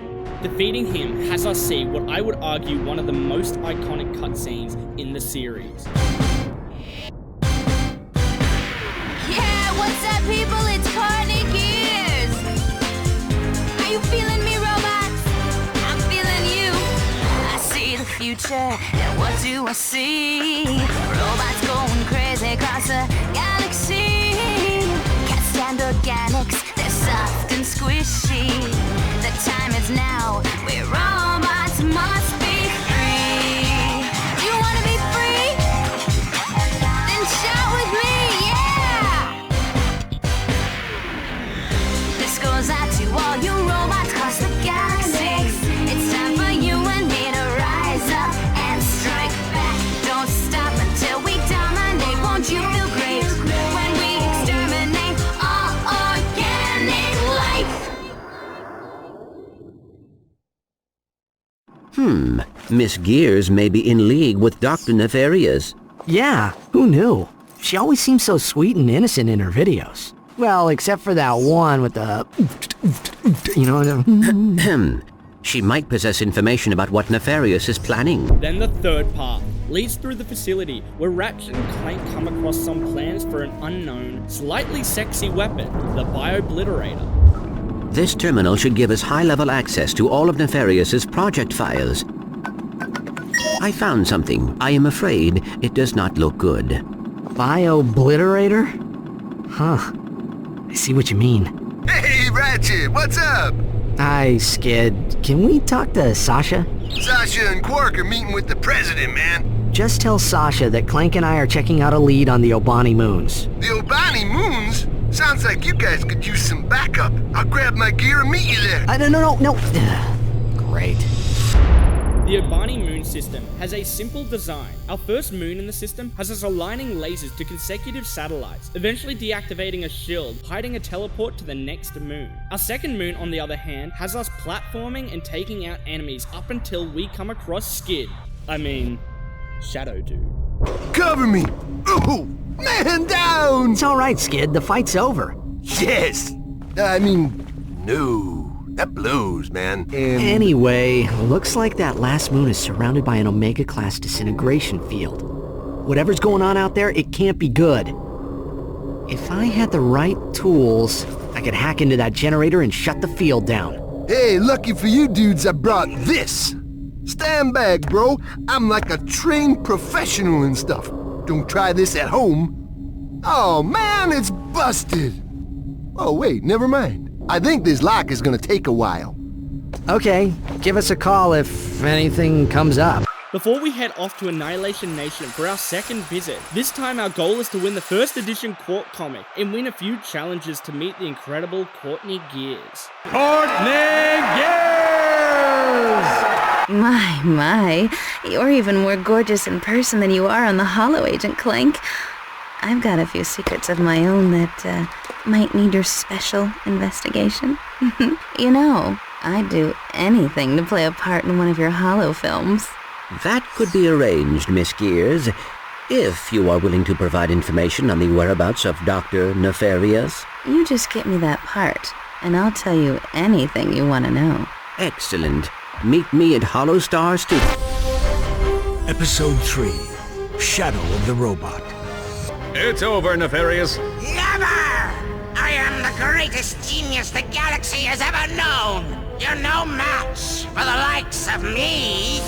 That's rich. I used to beat up geeks like you in high school. I'll bet your prom date came in a box that said batteries not included. Say, come to think of it, we've met before, haven't we? No, of course not. Mr. Buzzell's 9th grade biology class. I I always hated biology. That's right. You were that freak with the headgear. Remember how you used to clean the chalkboard with your pants while you were still wearing them? Oh, good times. You were 3 times my size, you stupid hoe! I was always big for my age. You were 26! Say, how about a wedgie for old time's sake?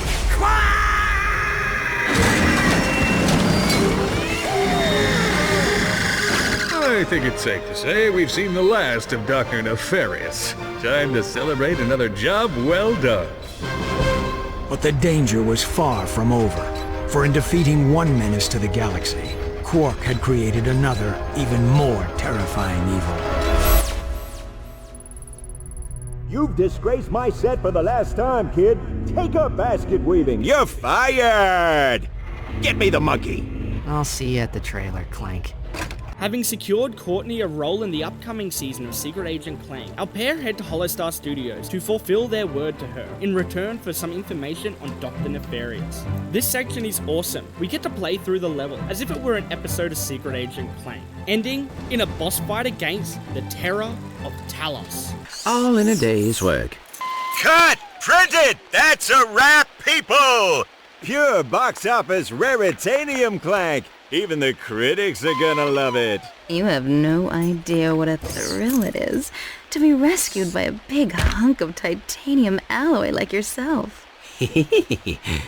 Perhaps now you will tell me what Dr. Nefarious is planning. Clank's been gone for an unusual amount of time. Ratchet has an unsettling feeling that something is amiss, so he embarks on the search for Clank, only to find himself suddenly ambushed by the relentless Tyrannoid army. Defeating the Tyrannoids, he meets up with Clank.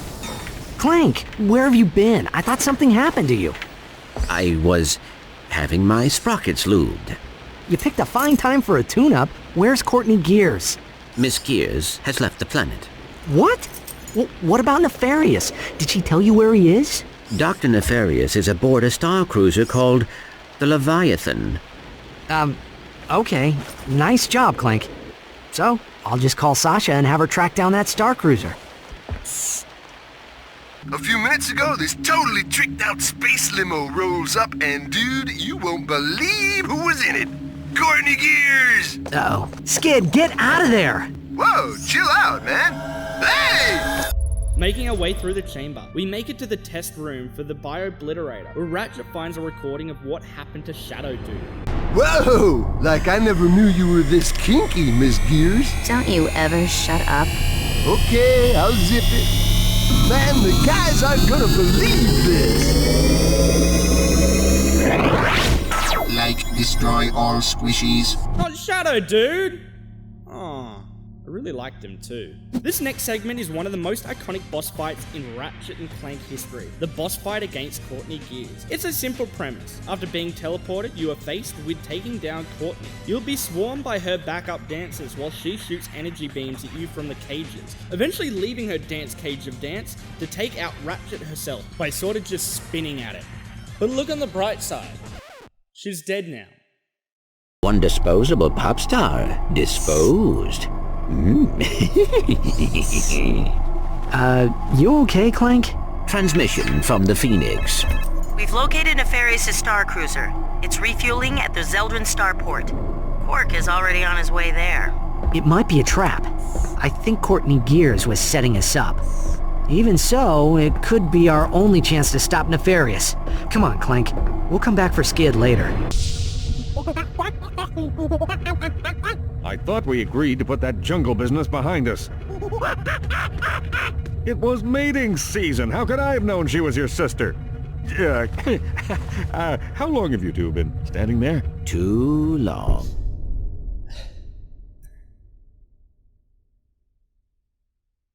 Yeah, he f***ed a monkey. Infiltrating the Star Cruiser, we make our way to Dr. Nefarious to take him out. The riffraff have arrived, sir.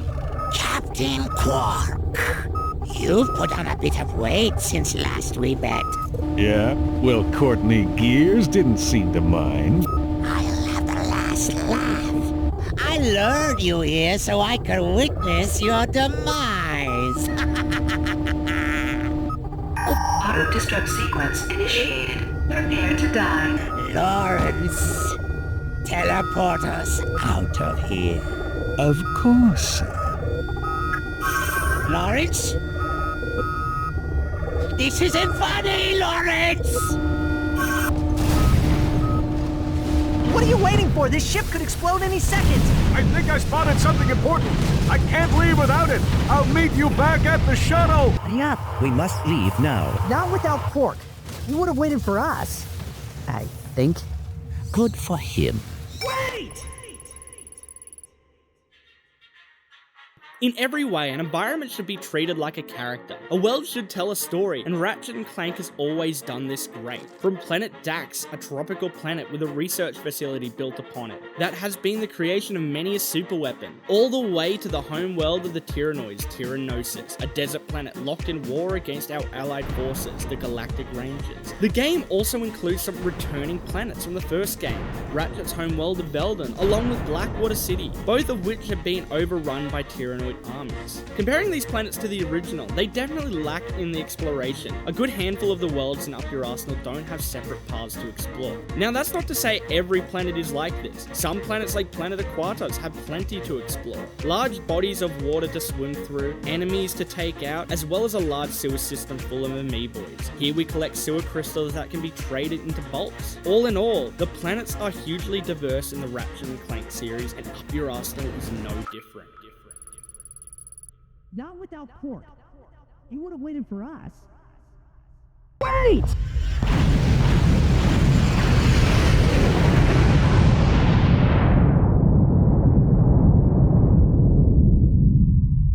Quark's dead. It's times like this in any story that draws out the emotion. Quark stayed behind in a time of great danger for something potentially helpful. In a way, this is heroic. At times like this, it's become evident just how genuinely caring and kind-hearted Ratchet truly is. Despite Quark's arrogant self-centeredness and relentless pursuit of fame, that often puts him in opposition to Ratchet. The fact that Ratchet still shows concern for his well-being speaks volume about his character. It's a clear demonstration of Ratchet's goodness as a person. Insomniac really knows how to create compelling character growth, tapping into the emotion that truly resonates with its audience.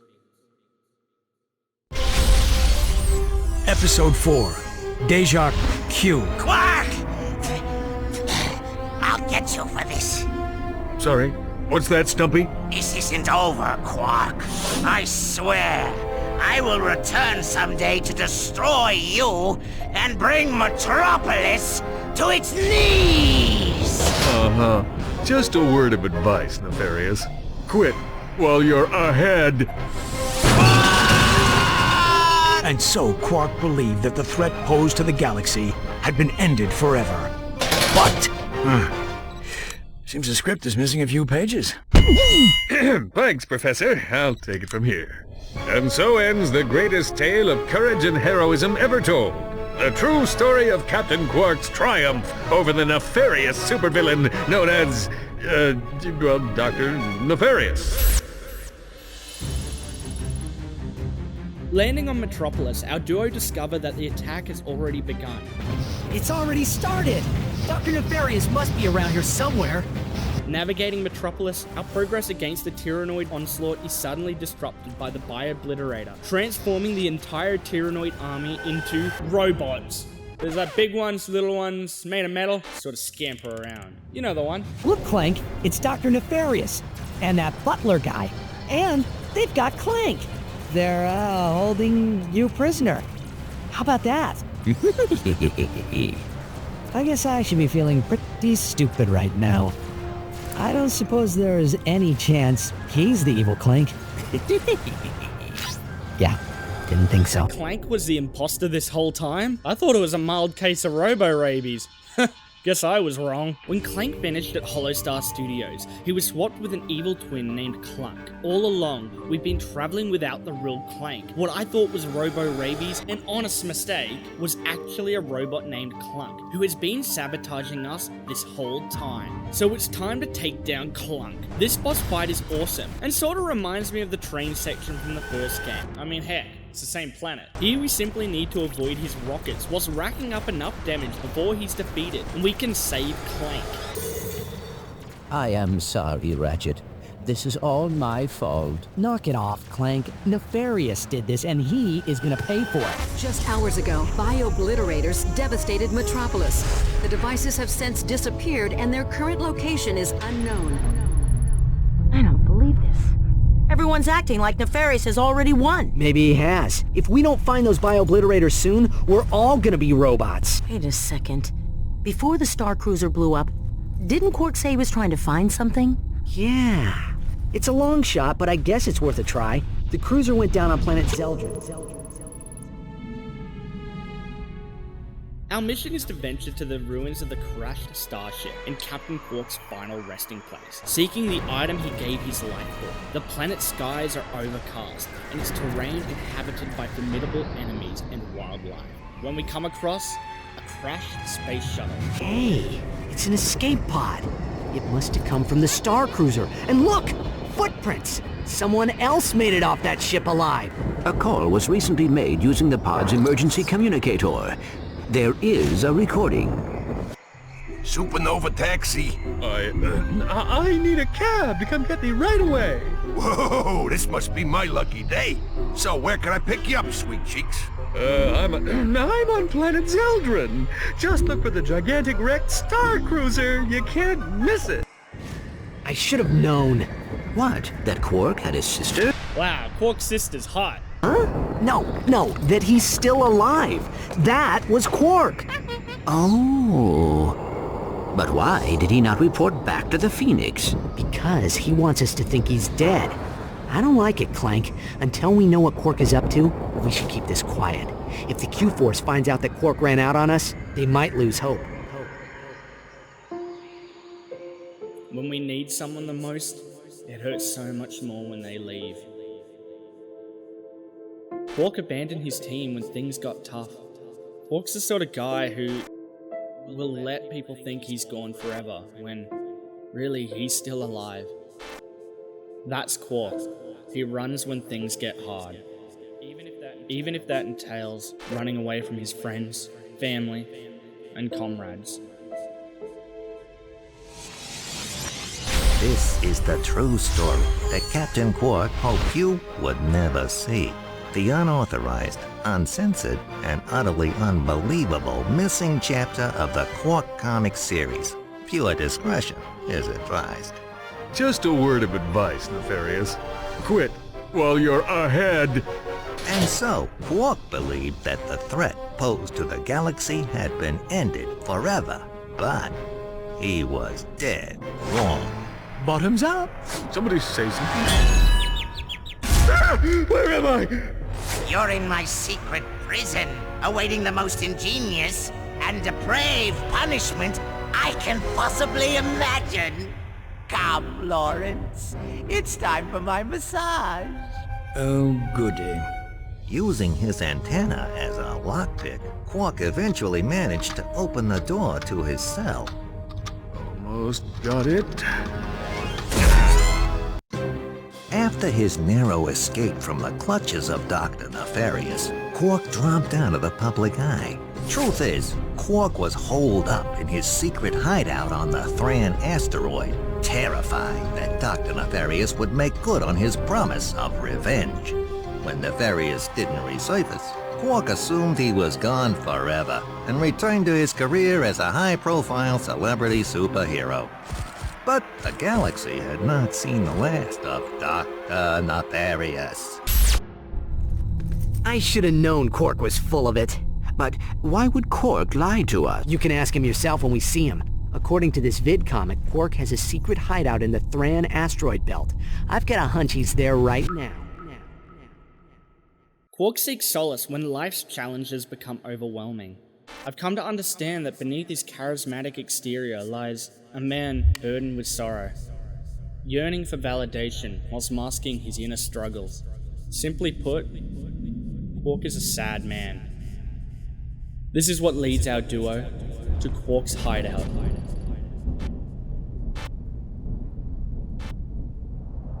Quark's choice to seek solace on an unnamed, shadowy planet feels oddly appropriate, almost like the environment mirrors the sadness he holds deep inside. It's as if the somber surroundings echo the emotion he keeps hidden within himself. And in a way, it's sorta heartbreaking. Navigating our way through the planet, we encounter Quark's defense system, an army of robotic versions of himself, which is very befitting of Quark. In a way, this confirms that Quark is indeed hidden away somewhere within his hideout. Finally, deep within Quark's hideout, we locate a room, none other than the shell of a man, Quark himself. Hey, little buddy, how'd you find me here? We found your secret vid comic, Quark. Oh, that. Well, I don't expect you to understand. You'll probably look at me and think, I'd give anything for a body like that. For just one drop of his raw animal magnetism, one iota of his impeccable... Can we just skip to the end, please? Let's see, where was I? Sexy, charming, brilliant, iron, hard, abs. Ah, yes, but despite my outward appearance of utter perfection, well, Deep inside, you're a cowardly wuss? No, not exactly. When I escaped from that star cruiser, cheating death by mere nanoseconds, I suddenly realized something very important. I could have died! Me, Captain Quark! Imagine an entire galaxy with no more me! And for what cause? So, a few trillion people get turned into robots. Who am I to say who should or shouldn't be turned into a robot? You're pathetic, Quark. I can't believe I once looked up to you. Let's go, Clank. The people of this galaxy need you, Quark. They believe in you. You can give them hope. You have a chance to redeem yourself and become the hero you have always wanted to be. He's irredeemable. Trillions will be left as good as dead. Yet he'll sit here and watch it happen. He has the potential to halt mass suffering, but his priorities seem to be him, no one else. I can't help but think that Ratchet, who has experienced immense pain due to Quark, sees some potential for change in him. Otherwise, why embark on this quest to find him? Ratchet! Where have you been? We were just... Never mind. The Phoenix is under attack. Our shields are... Sasha! To 40%. Life support systems are... I think they're getting... The signal is lost. Engage the gravimetric warp drive. Battling their way through the ship, our duo makes it to the flight room and the rest of their comrades. Well, you certainly took your sweet time. Hey, it's good to see you too. You made it just in time. Any luck with the data disk? Huh. Luck, he says. Al cracked the encryption. The disk contains a complete copy of Nefarious' battle plan. He's going to attack planet after planet, leaving nothing but robots in his wake. The Bio-Obliterator is programmed to recharge its power cells after each attack. It's recharging at a base on planet Koros right now. And Ratchet, the next target is Veldin. Koros, home to a once fine city, now overrun by Nefarious' robot armada. It's the charging place of the Bio-Obliterator and Ratchet and Clank's target. Here our basic goal is to kick ass, like literally every other planet I guess, whilst making our way to a huge ass cannon to take out the Bio-Obliterator. After some painstaking kick-assery, our duo make it. Agent Clank! What's going on here? What do you think you're doing? After all those holofilms, there is one thing you should know by now. Do not mess with Agent Clank.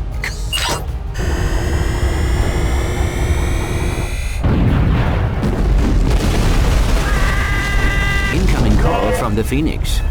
Nice shooting, Clank. There's no telling how many lives you just saved. But we're not done yet. Huh? Al just finished decoding the data disk. Nefarious secretly constructed a second Bio-Obliterator, a new model even more dangerous than the one you just destroyed. Where is it? Nefarious has a master control center on planet Mylon. We believe the last Bio-Obliterator is there now, guarded by an entire robot army. Mylon, a planet shrouded in an ominous orange glow. Without assistance and facing overwhelming odds, Ratchet and Clank land on the planet's surface for what could be their final battle to save the galaxy. the game creeps closer and closer to its culmination against Dr. Nefarious. Our duo prepare to give everything, even if that means making the ultimate sacrifice. At the heart of it all lies the command center, situated within a sprawling, once thriving city now left in ruins and overrun by Nefarious's relentless robot arm. Navigating our path, we need to disguise ourselves as lovable tyrannoids, scaling skyscrapers using our magna boots, and unlocking doors with our door unlockerizer. After a long journey, we finally confront Dr. Nefarious, only to see him slip away from our grasp at the last moment. We're too late.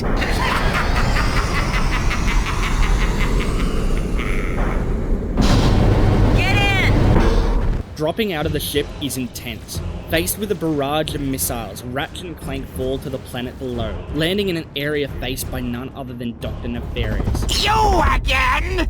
You will pay for your insolence, you miserable rodent! You'll regret...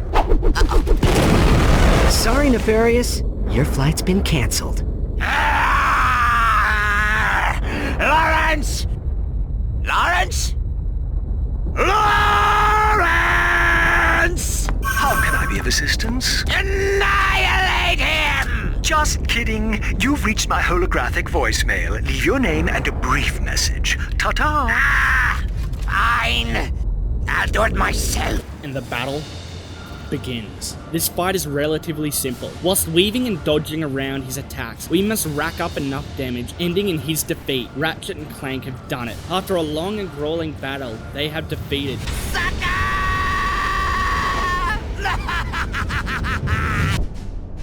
Yeah, checks out. As we relentlessly chase Nefarious, an unexpected attack is launched by him and his relentless horde of goons. Despite a villainous struggle, the Bio-Obliterator morphs into a towering death machine, casting an overwhelming shadow of despair. All is lost. Ratchet and Clank have come far in their journey, not only within this game, but also from their humbling beginnings. Ratchet, an average guy from Veldon, formed an unlikely friendship with a defective robot named Clank. However, there has been one constant weaved throughout their journey, a thorn in their side, that in a way has shaped them into the heroes they have become. Captain Quark. He's betrayed them, causing a rift in their relationship, cunningly manipulated them into aiding his schemes that caused the Proto-Pet disaster. He was there every step of the way. He's the one constant in Ratchet and Clank's lives. Captain Quark, the ever-present thorn in their side, propelling Ratchet and Clank towards the path of heroism. Whilst Chairman Drake might have given them the initial push, it was Quark's unintentional guidance that ironically pushed them closer to fulfilling his own selfish desires, to become a hero. Think about it. Ratchet and Clank's initial plans was a simple one, to hunt down Captain Quark and warn him of Drake's intentions.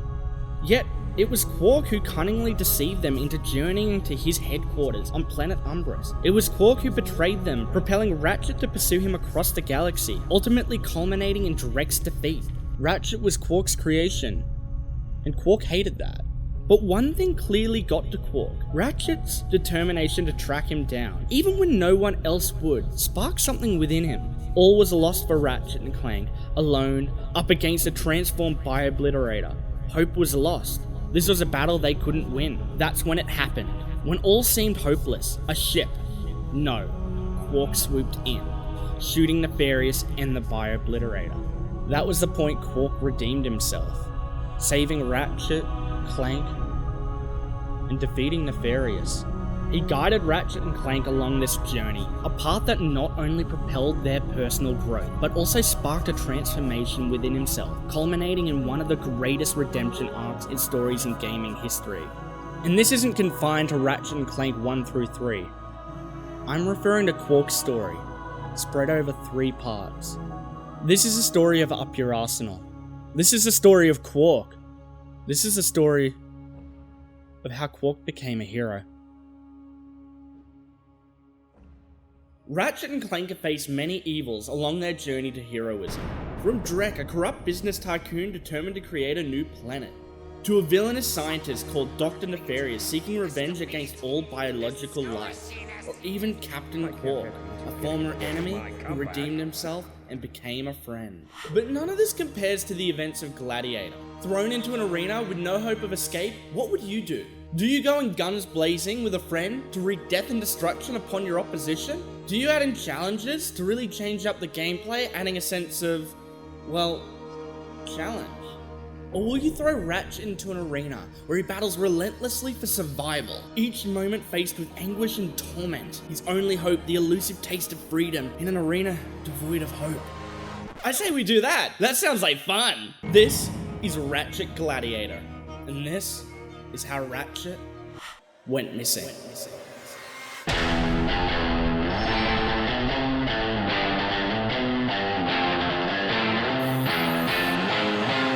Will you lose your lunch if you have to watch one more reality dating show? Is your blogs gone wild, video scratched from overuse? Then it's time to turn that dial to something a little more dangerous. Time for some real action. It's time to blow it up! A year has passed since the defeat of Dr. Nefarious. Ratchet and Clank are aboard the Starship Phoenix, accompanied by their fellow Q-Force member, Owl, when they receive a call from the new mayor of Metropolis, Sasha. They've been informed that Captain Darkstar, hero of the Solana Galaxy, has been killed after vanishing from the public eye and reappeared on a TV channel called Dread Zone. When suddenly, the Starship Phoenix is boarded, and just like that, our trio are gone. We've captured Subject 209, Mr. Vox. Excellent. Bring him in. Yes, sir. We caught 2 strays in the process. Should we terminate them?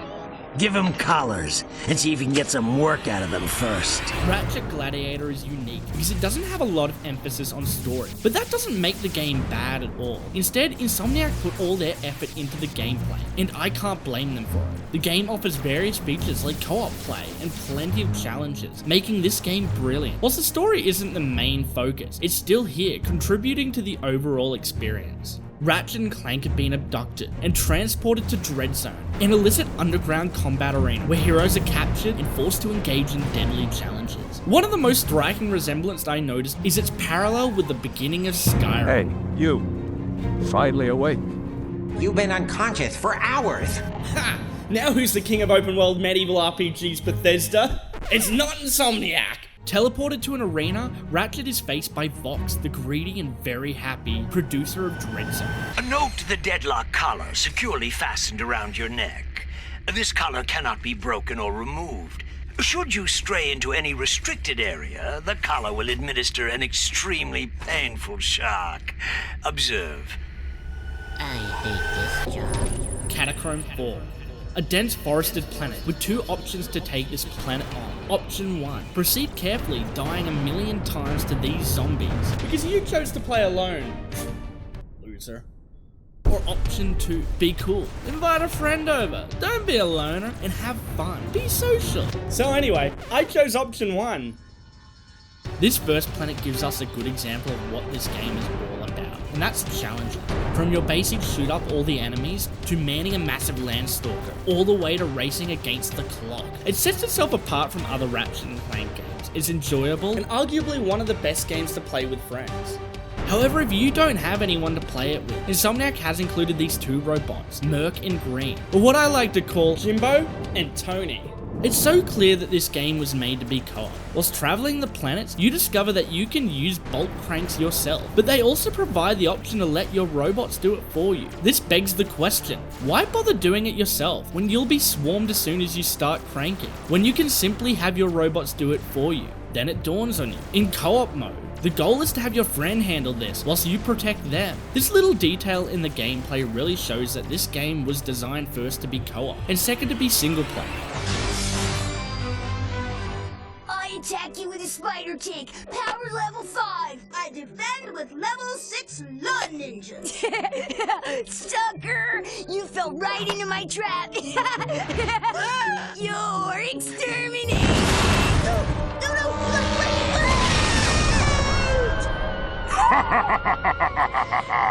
Yo, reactor, slap me some skin. Oh my god, he killed the kid. You know, fair.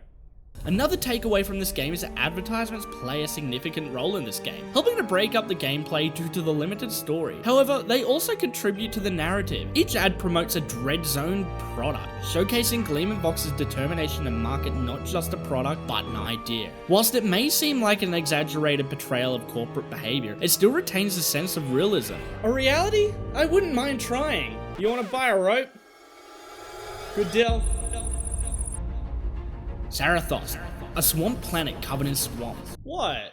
It's really swampy. This planet has a large selection of vehicles, which comes from the way it's designed, with jumps and large open areas. These first two planets really get us into the game's mechanics and help us get a grasp on the concept of this game, which is hugely different to its previous three games. Minimal platforming, no collectibles, to a point they remove the helipack and a lot of the series staples in this game. Courtney Gears has made a remarkable recovery after a near-death experience last year when she was attacked by two psychotic fans. Ah, poor girl. You know, you just hate to see that kind of senseless violence. It's appalling, Dallas. I'd just like to take those two creeps and... I'm sure we all would, Juanita. And you may just get your wish, because those very evildoers are about to come face to face with the mighty Shell Shock. Catch it all live on Dread Zone. A futuristic planet with arguably the most powerful weapon in the game next to the Rhino, the fusion rifle. Seriously, this weapon is overpowered. If you exclusively use it every level, you'll only collect ammo for this specific gun. And since you're solely relying on this weapon, you'll always have a full stock of ammo. Great gun! The basic goals on Kronos is to align these spotlights onto the main building to open the entrance. Upon entering the building, we're greeted with a boss battle from Shell Shock, till finally we corner him and teach him a valuable lesson. Clank, did you see me out there against that Shell Shock guy? Yeah, I saw. You worry me, Ratchet. Come on, Clank. Can't I just enjoy the moment? Do you realize how many other heroes they have killed? Here, watch this. And now for a Vox News action update. This year's contestants include the notorious mafia crime boss known as Ratchet, seen here at his Makhtar estate. And to think that other networks actually call him a hero. And lucky for us, the Vox All-Star Exterminator crew is headed once again by five-time grand champion Ace Hardlight. Last season, Ace shocked the galaxy by terminating a record 13 contestants, including Captain Starshield, the Brown Ranger, and Mad Monkey McKnight. Dread Zone's 6 trillion fans are in for some unbelievable action over the coming weeks. They certainly are, Dallas. Yeah, I remember hearing about Ace Hardlight when I was a kid. He was this famous hero who disappeared. That must have been someone else. Why would a hero kill other heroes for money? Not money, Tin Man. Fun. You traitor! Do you think this is some kind of game? That's exactly what it is, Furball. And you're going to be the star of my highlight reel. I like him. That's a man who knows what he likes.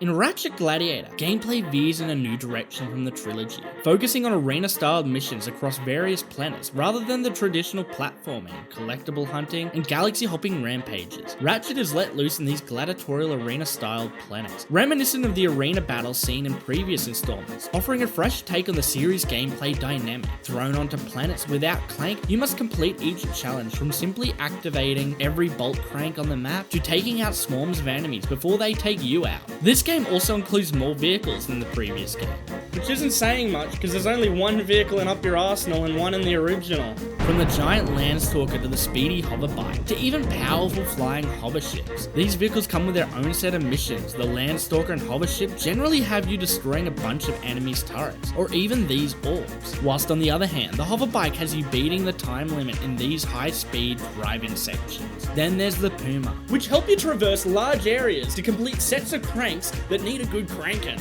Like any good Ratchet & Clank game, it also includes a challenge mode that allows you to level up your guns up to level 99, unlocking the rainbow variants. This is a huge jump from the max level of previous games' challenge mode weapons, really upping the overall experience in a meaningful way. After making his fortune selling cigarettes to children, Ratchet went on to pilot a tanker ship for Zexon. A week later, Ratchet got drunk and crashed his tanker into the ocean world of Equados.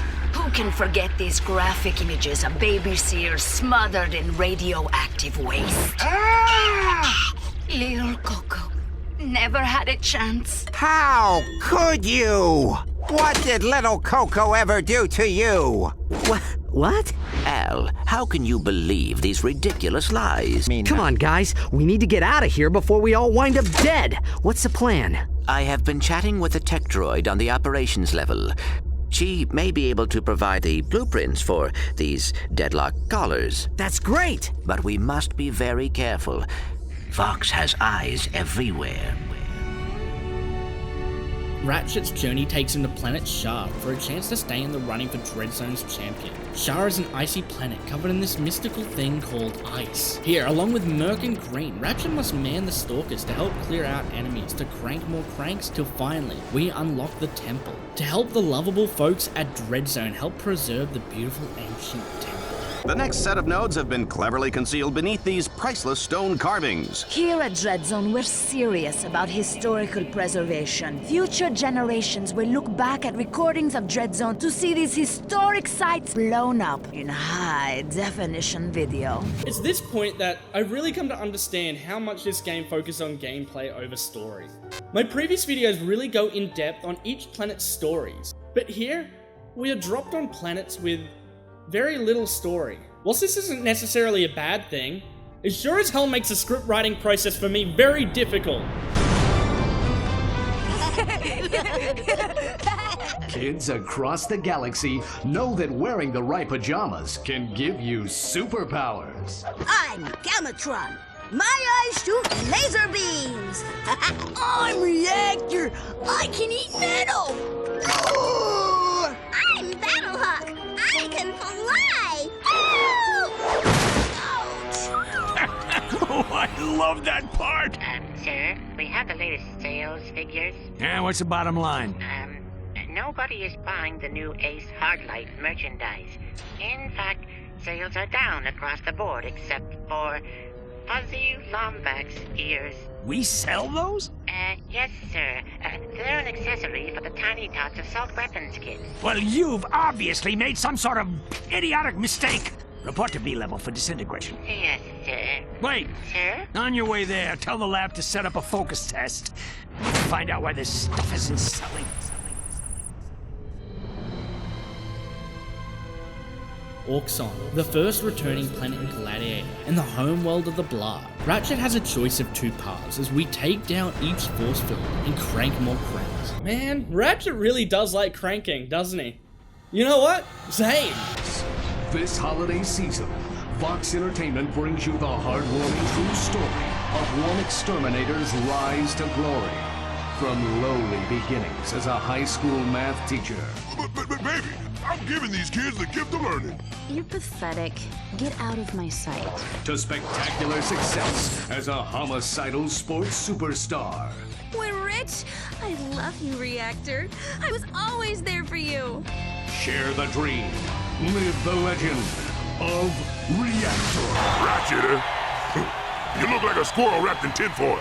I'm gonna take my time taking you apart. Gonna give my fans their money's worth.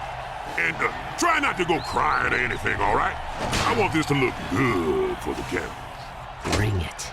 This boss fight actually proves to be really hard, and finally proves to me why the shields are extremely useful. In previous playthroughs, I will admit, I never used them. It wasn't until this playthrough that I realized how useful these are against bosses. Once you're able to work out his moveset, you can learn to counter them. Firing at you, throw down a shield. Running at you, then run away. However, even with this info, you'll probably die a bunch. Mastering this, you can become a reactor killing machine just like me.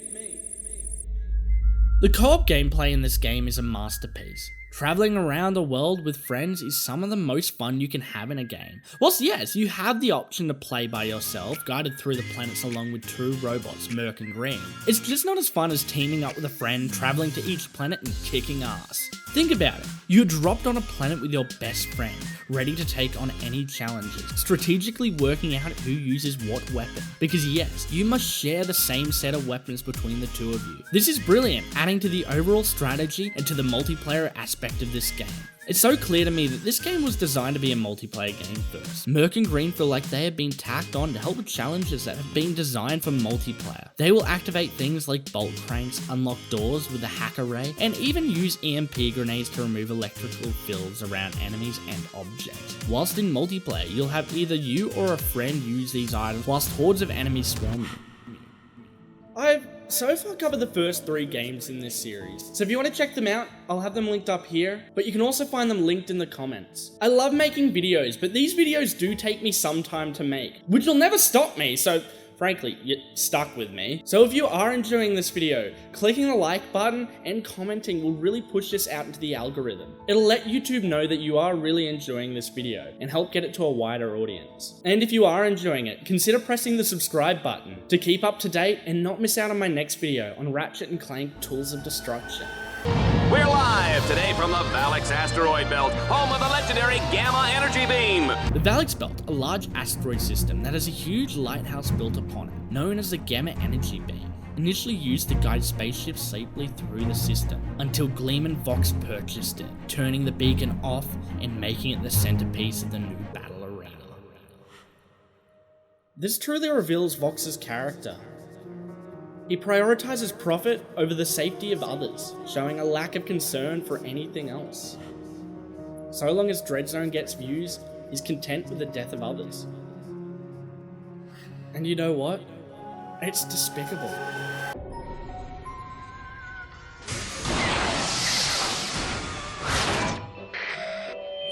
Subject 135.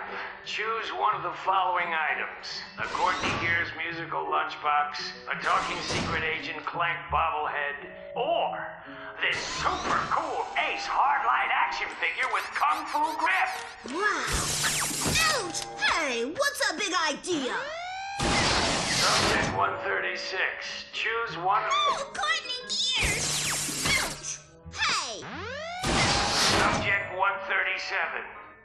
Wouldn't you like to play with an Ace Hardlight action figure? All the cool kids are doing it. Yeah, whatever. That guy's a tool. Yeah. So if Ace is a tool, whose action figure would you rather have? Huh? I don't know. Maybe that Lombax guy who smoked reactor. He was like, who you talking to? It's all. Who you talking? Ow! Mom! Subject 138. Planet Torvald, my absolute favourite planet in this game. Built upon a rundown Ace Hardlight toy manufacturer, shut down due to shoddy sales, this planet is great. It's an open area where we can ride around, destroy, and generally cause wacky shenanigans, like death to all our enemies. Now, the low-seeded Lombax, known as Ratchet, has surged to the top of the Dreadzone rankings. Frankly, I can't believe the little furball made it this far, Juanita. He is a scrappy sucker, huh, isn't he? He certainly is, Dallas. He's also a threat to children, endangered species, and common decency. Well, kids and dolphins and whatnot will be able to breathe a little easier once Ratchet has been cut down to size by the Eviscerator! Dallas, I predict this match is going to be very quick and very bloody. The Eviscerator is a simple boss fight. The general premise of this fight is avoid his laser beams and any oncoming enemies whilst racking up damage. If he runs at you, then take some distance before the next wave of enemies and beams come at you. Defeating him unlocks Stygia and Araxis. Hey Al, I got here as soon as I could. Silence! Can't you see I'm trying to concentrate? What are you doing? Clank, are you sure this is safe? It is an acceptable risk. Shh! I just need to close one more circuit. Al, you're a genius! You did it! I know. No! The characters in Ratchet Gladiator aren't hugely diverse, and the same set of characters will appear throughout the game. From returning character, Al, our ideas man, who sells us upgrades for our 2 robots, Merc and Green, all the way to the guy in the chair, Clank, a brand new character to the series. I don't know who this guy is. His past seems to be shrouded in mystery, and Insomniac doesn't want to elaborate on it. Then there are our 2 villains, Ace Hardlight and Gleeman Vox. Ace Hardlight, a hero who freely joins Dreadzone purely because he found killing fun. Then Gleeman Vox, a man who has teeth. Greetings, hero, and welcome to Dreadzone. He has an agenda to sell Ace Hardlight merch and spend his time smearing Ratchet and Clank's name. Then there's Dallas and Juanita. Throughout each level, you'll have them commentating over your playthrough, adding a good amount of comedy to the game. They'll also appear in cutscenes to break up the gameplay. No. Ow. Looks like somebody broke the rules.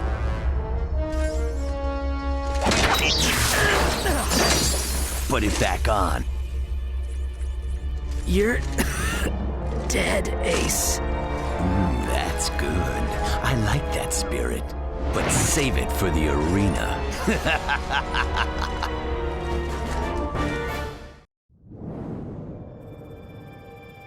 Ow. Shot, rushed away, and potentially dead.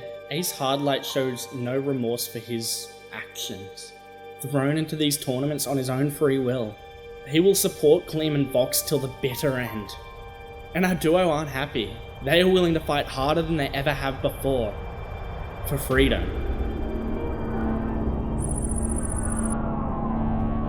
Stygia is our next destination on our planetary rampage of death and destruction. Barraged with a continuous stream of asteroids and shielded by a massive force field until Vox deactivated it. Starting this planet off, we man the Landstalker, dying a bunch and hating life.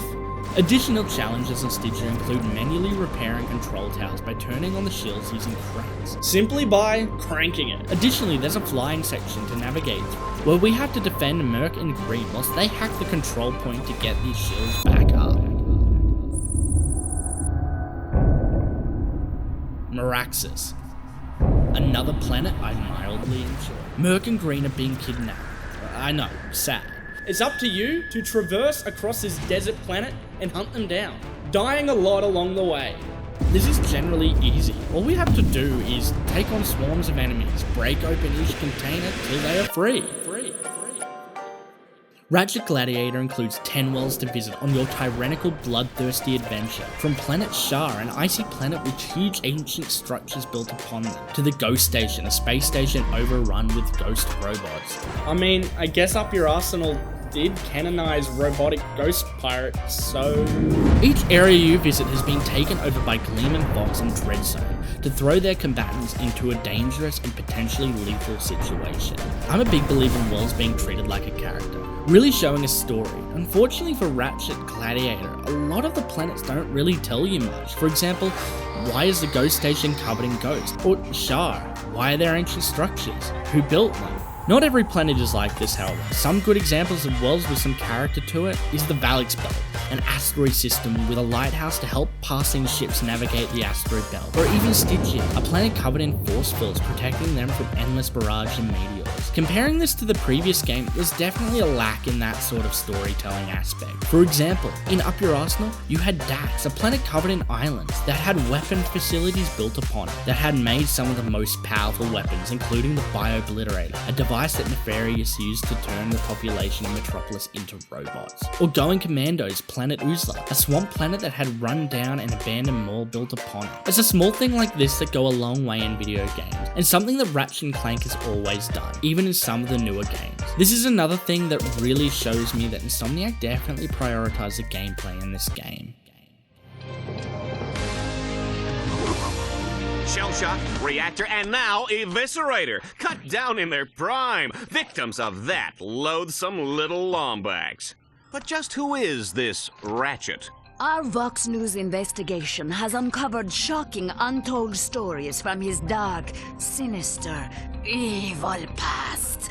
The destruction of civic property, illegal hoverbike gangs, inadequate dental hygiene. Be strong, Juanita, because there is one man that can put an end to this menace. Ace Hardlight!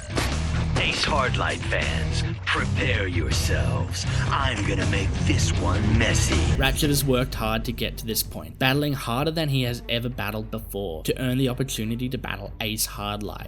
It's nights like this that I'm glad I gave up my ballet dancing career. Tonight we bring you Dreadzone's most highly anticipated matchup yet. In one corner, the undefeated Grand Champion Exterminator, a legend in his own time, Ace Hardlight! And in the other corner, weighing in at 97.5 pounds, most of it probably fluff or fat, Ratchet. This boss battle is frustrating, like seriously frustrating. As you whittle down his health, he will throw on a shield, run away, and heal himself over and over again. The boss battle isn't necessarily hard, it just takes time. Eventually, after a long fought battle, it's over.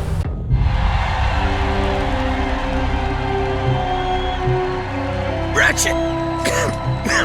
You can't beat me.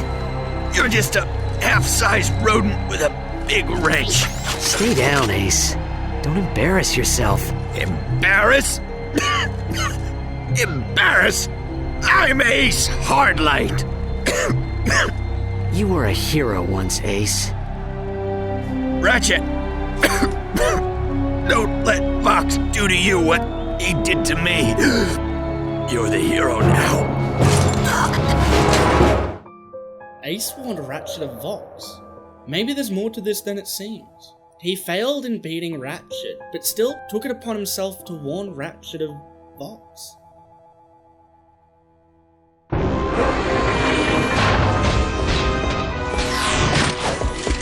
You want to see me, Vox?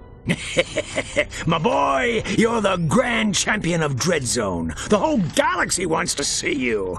I've transformed you from a worthless nobody into the hottest celebrity in the galaxy. Right. So that's why your news show is slandering me every 6 seconds. Slandering? What? I was building up your bad boy image. Now, don't be such a baby.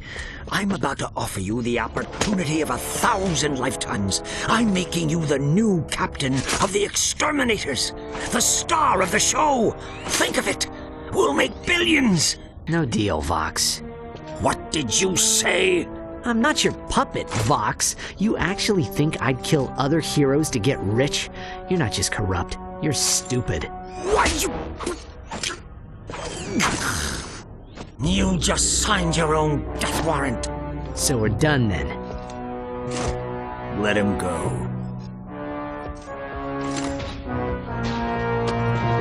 Yes, sir? We're gonna need one final Dreadzone campaign. Have them prepare that, experimental one we developed. Sir, you don't mean the Gauntlet of Doom, do you? Yes. But, sir, it was mathematically proven to be unbeatable. Right away, sir.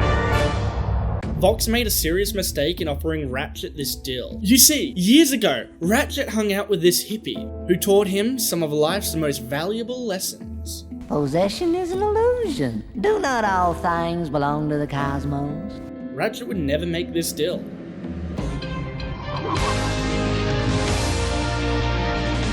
My friends, it is a black day for Dreadzone fans across the galaxy.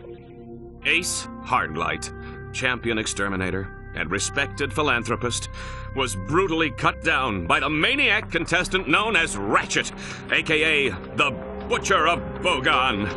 Fans reacted to Ace's defeat with shock and outrage. Boo! We hate you, Ratchet. You cheated. Ratchet is a malicious criminal. He must be punished. A Vox News investigation later revealed that Ratchet used banned performance-enhancing drugs. In accordance with Dreadzone Regulation C6-5/9, Paragraph 2, Ratchet has been sentenced to meet his fate on the Gauntlet of Doom! This special event will be broadcast live tomorrow night only on Dreadzone! The Ghost Station, a tournament designed never to be beaten. Ratchet is faced with a barrage of overwhelming enemies, but all is not lost because Clank is on the outside, feeding him information on how to escape safely. Firstly, Ratchet must grind to each area and activate the cranks to reach the abandoned supply ship on the other side of the station. Making it there, it's discovered that Dreadzone have caught onto his plan and activated a force field stopping him. But Ratchet and Clank have a plan, and that's to crank it. Cranking each crank will disable the force field and allow Ratchet to enter the facility, escaping and destroying the ghost station. Ratchet, I have found a way to shut down the containment fields and release all the heroes. You're kidding! That's amazing! He's had help. Al? You're alive! They said your body was beyond repair! No biggie. I got a new one. Check this out. So, what's the plan? We have acquired schematics for the entire Battle Dome. There is a central computer on the control level that regulates power to the containment fields. So what? Reprogram it? Hack it? Blast it! Just blow it up and the fields go down. Okay, so how do I get to the control level? I have reprogrammed the Battle Dome shuttle to take you there, but it is a one-way ride. Al's alive, and it's onto the control level. Ratchet's final fight begins. Good evening, ladies and gentlemen, and welcome to the final episode of Dreadzone. Oh, God, we're all gonna die. The mood is positively electric as the audience braces to find out if they will survive the next 10 minutes. I can't believe I'm reading this. I had my whole life ahead of me. I was gonna be a ballet dancer. Pull yourself together, you blabbering idiot! Thank you, Juanita. Superstar contestant Ratchet faces his toughest challenge yet to deactivate the Battle Dome's formidable defense systems and defeat Gleeman Vox himself. I'd like to take this opportunity to thank Ratchet for being such a great role model and a pillar of our community. If anybody can save us, it's you, Ratchet! We're rooting for you, little buddy. Gleeman Vox, anticipating Ratchet's final move, has forced the entire audience, including Dallas and Juanita, into Dreadzone collars, forcing Ratchet to go through the deadliest challenge yet. Destroy the central computer on the control level amidst an onslaught of enemies, all whilst disabling a vast array of explosives intended to annihilate everyone on the station. Fighting through this level, we are faced with overwhelming odds on the final ever episode of Dreadzone. Fallen for Fox's trap, we have to take out each detonator and release the transport pods to save not only himself, Clank, and Al, but to save hundreds of thousands of people in the audience. Taking these out, it's finally time to face Fox. Well done, Ratchet. The containment fields are deactivated. The station is no longer on lockdown. Good. Now get on a shuttle and get out of here. Sorry, Ratchet. I am not leaving without you. For the love of Lord, cut out the sappy melodrama before you lose my entire audience. I've been waiting for this moment for a long time. I'm gonna give Dreadzone fans the finale they've been waiting for. It's a little one-act play I call Death of the Lombax. Gleeman Vox is evil. There's no putting it any simpler. He is willing to sacrifice not only the heroes he's kidnapped and forced to fight in his tournament, but he's also willing to take out the very people that make his show possible. The audience. Ratchet and Clank aren't new to facing overwhelming evils. From their experiences with Drek in the first game, wanting to take out hundreds of other planets, or even Dr. Nefarious in the third game, wanting to turn people into robots. But this is different. At least with Drek in the first game, he allowed people to escape the planet, or with Nefarious, who only ever wanted to change biological life to mechanical life. None of them ever intentionally trapped people in a situation they couldn't escape, knowing full well they'd die if they stayed. Vox is evil. He's irredeemable. And he needs to be stopped. Ratchet, forced into battle with him, weaving and dodging his attacks, is forced to take him out. When finally Ratchet vanquishes Fox. However, doing so, Ratchet confronts a profound realization. Fox possesses a threat too great to ignore. Knowing that Fox's presence could potentially trigger recurrence of past events, Ratchet made the difficult choice to depart without him. Yet, amidst this decision, he exemplifies an act of compassion, an act of true kindness. He ensures the safety of Vox's loyal companion, leaving Vox to face his own fate. In his courageous endeavors, Ratchet emerged as a beacon of selflessness, going to extraordinary lengths to rescue heroes trapped within the Battle Dome, including Dallas and Juanita. His actions went beyond merely saving himself and all the other heroes of the Battle Dome. No. He also saved thousands of Dreadzone fans. Ratchet shows what true heroism is in making the hard decisions, to even having losses of his own. This is a story of how Ratchet disappeared. This is a story of how hundreds of heroes vanished into thin air. This is Ratchet Gladiator. If you're enjoying this video and you want more Ratchet & Clank retrospectives and future retrospectives covering other games, don't forget to like and subscribe. I only have just over 500 subscribers, but right now these take me a long time to make because I can't put all my attention to these. So hitting the like button and subscribing really goes a long way in helping me get these made. Thanks for watching.